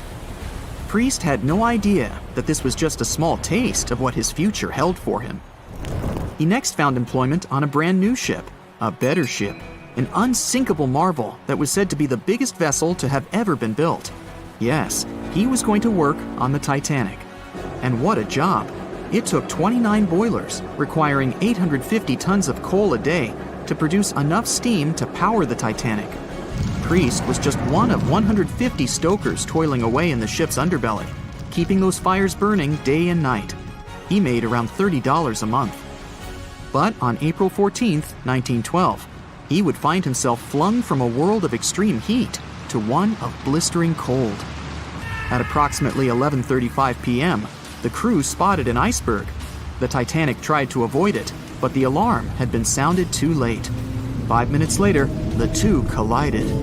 The iceberg tore through the hull, and the once watertight compartments inside were badly ruptured. As the cold Atlantic water flooded in, the ship began to sink. Distress signals were sent, but the closest ship, the Carpathia, was over 3 hours away. In the dark of night and stuck in the middle of nowhere, the crew and passengers panicked. Those who could scrambled for the lifeboats. Others jumped into the icy waters. In total, only 706 survived that terrible night. Priest, at the time of the collision, was down in the ship's lower quarters. He was on break, relaxing from a hard day of work. And as the ship went down, so did his chances of survival. He and his fellow workers were in the most dangerous position on the ship. They had to make their way through a maze of corridors and gangways, some of which were flooded in a mad dash to the deck. And then they faced the frigid water, jumping in and desperately swimming to safety. The ocean was so cold that Priest even suffered frostbite before finding his way onto a lifeboat. He was one of only 44 stokers to survive that night. After an experience like that, most of us would never set foot on a boat again. But Priest had to work. His next job also ended in disaster. He was offered employment on the HMS Alcantara. It went down in 1916, and Priest was again one of the few to make it to safety. He was badly wounded in the process. But he kept pressing his luck, and his next job as a stoker may have felt eerily familiar. He would be working on a ship built by the same people behind both the Olympic and the Titanic. And this ship, named the Britannic, was the biggest of the three. It was also believed to be a superior vessel, fitted with new safety features after the Titanic sank. For example, it had 48 open lifeboats, 46 of which were the largest ever used on a ship before. 2 of these were even motorized and equipped with special communication devices. The good news? The Britannic survived its first trip without incident. It was already doing better than the Titanic ever did. However, on November 21st, 1916, the Britannic was shaken by a loud explosion while traveling through the key channel in the Aegean Sea. The hull was damaged, and some of the compartments began to fill with water. But, unlike the Titanic, the Britannic had been designed for just such an emergency. It had been fitted with 5 watertight bulkheads. Intact, these would help keep the ship safe and floating for a much longer period of time. But there was one issue. Portholes along the lower decks had foolishly been left open. As the ship tilted, the portholes let in water, which flooded the Britannic and hastened its descent into the sea. This effectively made those watertight bulkheads useless. The ship was going down fast, much faster, in fact, than the Titanic had sunk. 35 of the lifeboats were successfully launched, saving most on board. Of the 1,066 passengers and crew, 1,036 survived. Priest, his luck intact, was one of them. And yet, he still wasn't done with a life at sea. He accepted a position as a stoker on the Donegal. It was a smaller passenger ferry that had been converted for use as a hospital boat.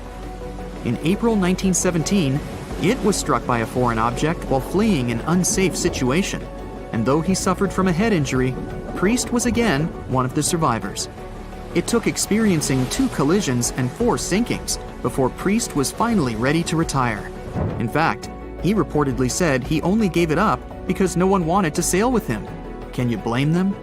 He would live out the rest of his life on dry land in Southampton, England, with his wife Annie and their 3 sons. But Arthur John Priest would always be remembered as the unsinkable stoker. It was September 12, 1990. In those times, way before instant messaging and Zoom calls, a little girl was looking for pen pals. Zoe was aboard a ship from England to Belgium on vacation with her parents. She was only 10 years old at the time, but was a very clever schoolgirl. She took a piece of paper and started putting some words together. She introduced herself, then wrote about how she liked ballet and playing the flute and the piano. Of course, she couldn't help but mention her 2 adored pets, a little hamster she called Sparkle and her fish Speckle. She also put down the address at which she could be reached in case someone was interested in writing back to her. But alas, she was at sea. Who could she send this message to? An interesting idea came to her mind. She carefully placed her letter in a plastic bottle, tightly closed the lid to protect it from the water, and threw it into the sea. The little girl's excitement faded away over the years as she didn't receive a response. Maybe the bottle got stuck somewhere. Maybe it was swallowed by some big, scary sea creature. Or maybe the water actually poked through the plastic cap and destroyed her message. Many years later, on Christmas, a letter for Zoe was received at her parents' house under her maiden name. The postage signaled that the message was from Europe. It was from a Dutch couple, Piet and Jacqueline Leteau, who had found her delicate bottle and were very considerate to write back. They pointed out that they had found the letter among the debris thrown at the shore by the sea. Zoe's letter had been stranded for a staggering 23 years at sea and traveled for more than 350 miles to reach its final destination near Rotterdam in the Netherlands. That's quite a voyage for a small plastic bottle. A story similar to that of Zoe is the strange connection between 2 little boys. A little German boy named Frank Uzbek was on a boat traveling to Denmark when he got the same idea as Zoe. He was 5 years old at the time he put together a message and threw it into the unknown. The year was 1987. He got his response years later when he was 29. His letter, just like the one Zoe would send a couple of years later, had been at sea for 24 years. His message was found by a boy named Daniel Korotkin while he was on a walk with his parents on the Koronian Spit near the Baltic Sea. Daniel was lucky that his father knew enough German to translate the message. The unlikely friends eventually met via video call in 2011. Not all message-in-a-bottle stories have been explained away. In 2013, a Croatian surfer came across a damaged bottle while near the Adriatic Sea. The message it contained dated back to 1985, and it was from a man named Jonathan. The sender was eager for his letter to reach a woman named Mary, and he also expressed his keenness for her to respond. Since the letter was supposedly sent from Nova Scotia, the bottle had to have traveled a mind-boggling 3,700 miles. The message went from the Atlantic Ocean, entered the Mediterranean Sea, and reached the Adriatic shores in Croatia. The identities of neither John nor Mary were ever discovered. There are also messages in a bottle with wonderful love stories to share. This was the case for Åke and Paulina Viking. When Åke, a lonely Swedish sailor, placed a letter in a bottle and threw it in the Mediterranean Sea, he had no idea the piece of paper would eventually reach his future wife. This was in the early 1950s. The bottle was found by an Italian man who was inspired enough to give it to his niece, Paulina. After a year of back-and-forth letters being exchanged, Åke and Paulina eventually met and got married. Having decided to share their story with the world, they became somewhat of a celebrity couple for the time. They even shared video footage of their wedding with the world, and their story was featured in a bunch of newspapers. This fortunate event started a movement between young people looking for love, increasing the number of messages being thrown out at sea in search of a fairy tale ending. Not all the stories that started out like this eventually worked out, though. In 1945, an American named Frank Hayostak placed a similar message to that of Åke's in a bottle and threw it in the waters. Almost a year later, his letter was found by an Irish woman. Her name was Brenda O'Sullivan. Their years of correspondence soon caught the attention of the media at the time, but their friendship never flourished because of the added pressure. They eventually met in person when Frank traveled to Ireland, but he didn't stay for long, and they eventually got out of touch with each other. After Titanic met its strange ending, many bottles containing secret messages started to surface. Almost all of them proved to be counterfeited, apart from one letter. Years after Titanic had sunk in the icy Atlantic waters, a bottle was found on the Irish shores. It was supposedly from a man named Jeremiah Burke, and to this day, it is considered to be the only genuine message in a bottle originating from Titanic. The piece of paper simply stated the sender's name and the location, the Titanic, accompanied by the word goodbye. Since the date has washed away, it's difficult to estimate whether the note was sent before or after the ship had hit the iceberg. The common understanding is, however, that since Jeremiah was looking to relocate to the U.S., he was merely sending his last symbolic regards to his family and friends back in Ireland. This simple way of meeting and sometimes corresponding with people has turned into a hobby for a man from a Canadian province named Prince Edward Island, located east of the U.S. state of Maine. This man, Harold Hackett, claims to have sent over 4,000 bottles into the Atlantic Ocean since 1996. He also claims to have received many responses from all over the world, including letters from people in Europe, like France and Germany, but also from the Bahamas or even Africa. This unlikely pastime earns him about 150 Christmas cards from his pen pals each year. To this day, he refuses to add his phone number to any of his letters. This way, he ensures that if people ever want to contact him, the only means of doing so is via a written letter. He's also studied the best times to send the messages in the water based on the direction of the winds and the currents. Now, some bottles spend a whole lifetime at sea after being cast away by their sender. It was the case for a British man that wrote a message and placed it into a bottle before throwing it in the English Channel in 1914. His name was Thomas Hughes, and he wanted to direct the message to his wife, but was polite enough to write a letter to whoever got their hands on the bottle first, asking them to redirect the piece of paper accordingly. The bottle didn't reach his wife, since it was found 85 years later on the Essex coast. The man that stumbled upon the bottle was kind enough to reach out to the family and place the message in possession of Thomas's daughter. And 85 years isn't the longest time for a small bottle to be cruising the waves. A scientist named Hunter Brown was studying currents in the North Sea when this idea came to his mind. He placed the same message in almost 2,000 bottles and requested the unlikely recipient that they write back with the location of their discovery. He thought this method would help him better understand the layout of the North Sea currents. A bottle was found about 11 miles from its original departing location after 97 years. To this day, more than 300 of the original bottles relating to Hunter Brown's project eventually made it to the shore. Not all of the messages that were found in bottles got replied to via physical letters. Oliver van de Walle threw a bottle containing a letter on the English coast while he was on vacation with his family. He was 14 at the time. 33 years later, a woman reached out on Facebook claiming she had gotten his message and tracked him down through his social media profile. At first, he hardly remembered having placed the letter in the bottle, but he eventually recounted the events, even the fact that he sealed the bottle with candle wax to make sure it was leak-proof. And then there's Christina Aguilera and her bottle. No wait, hers is about a genie in a bottle. Okay,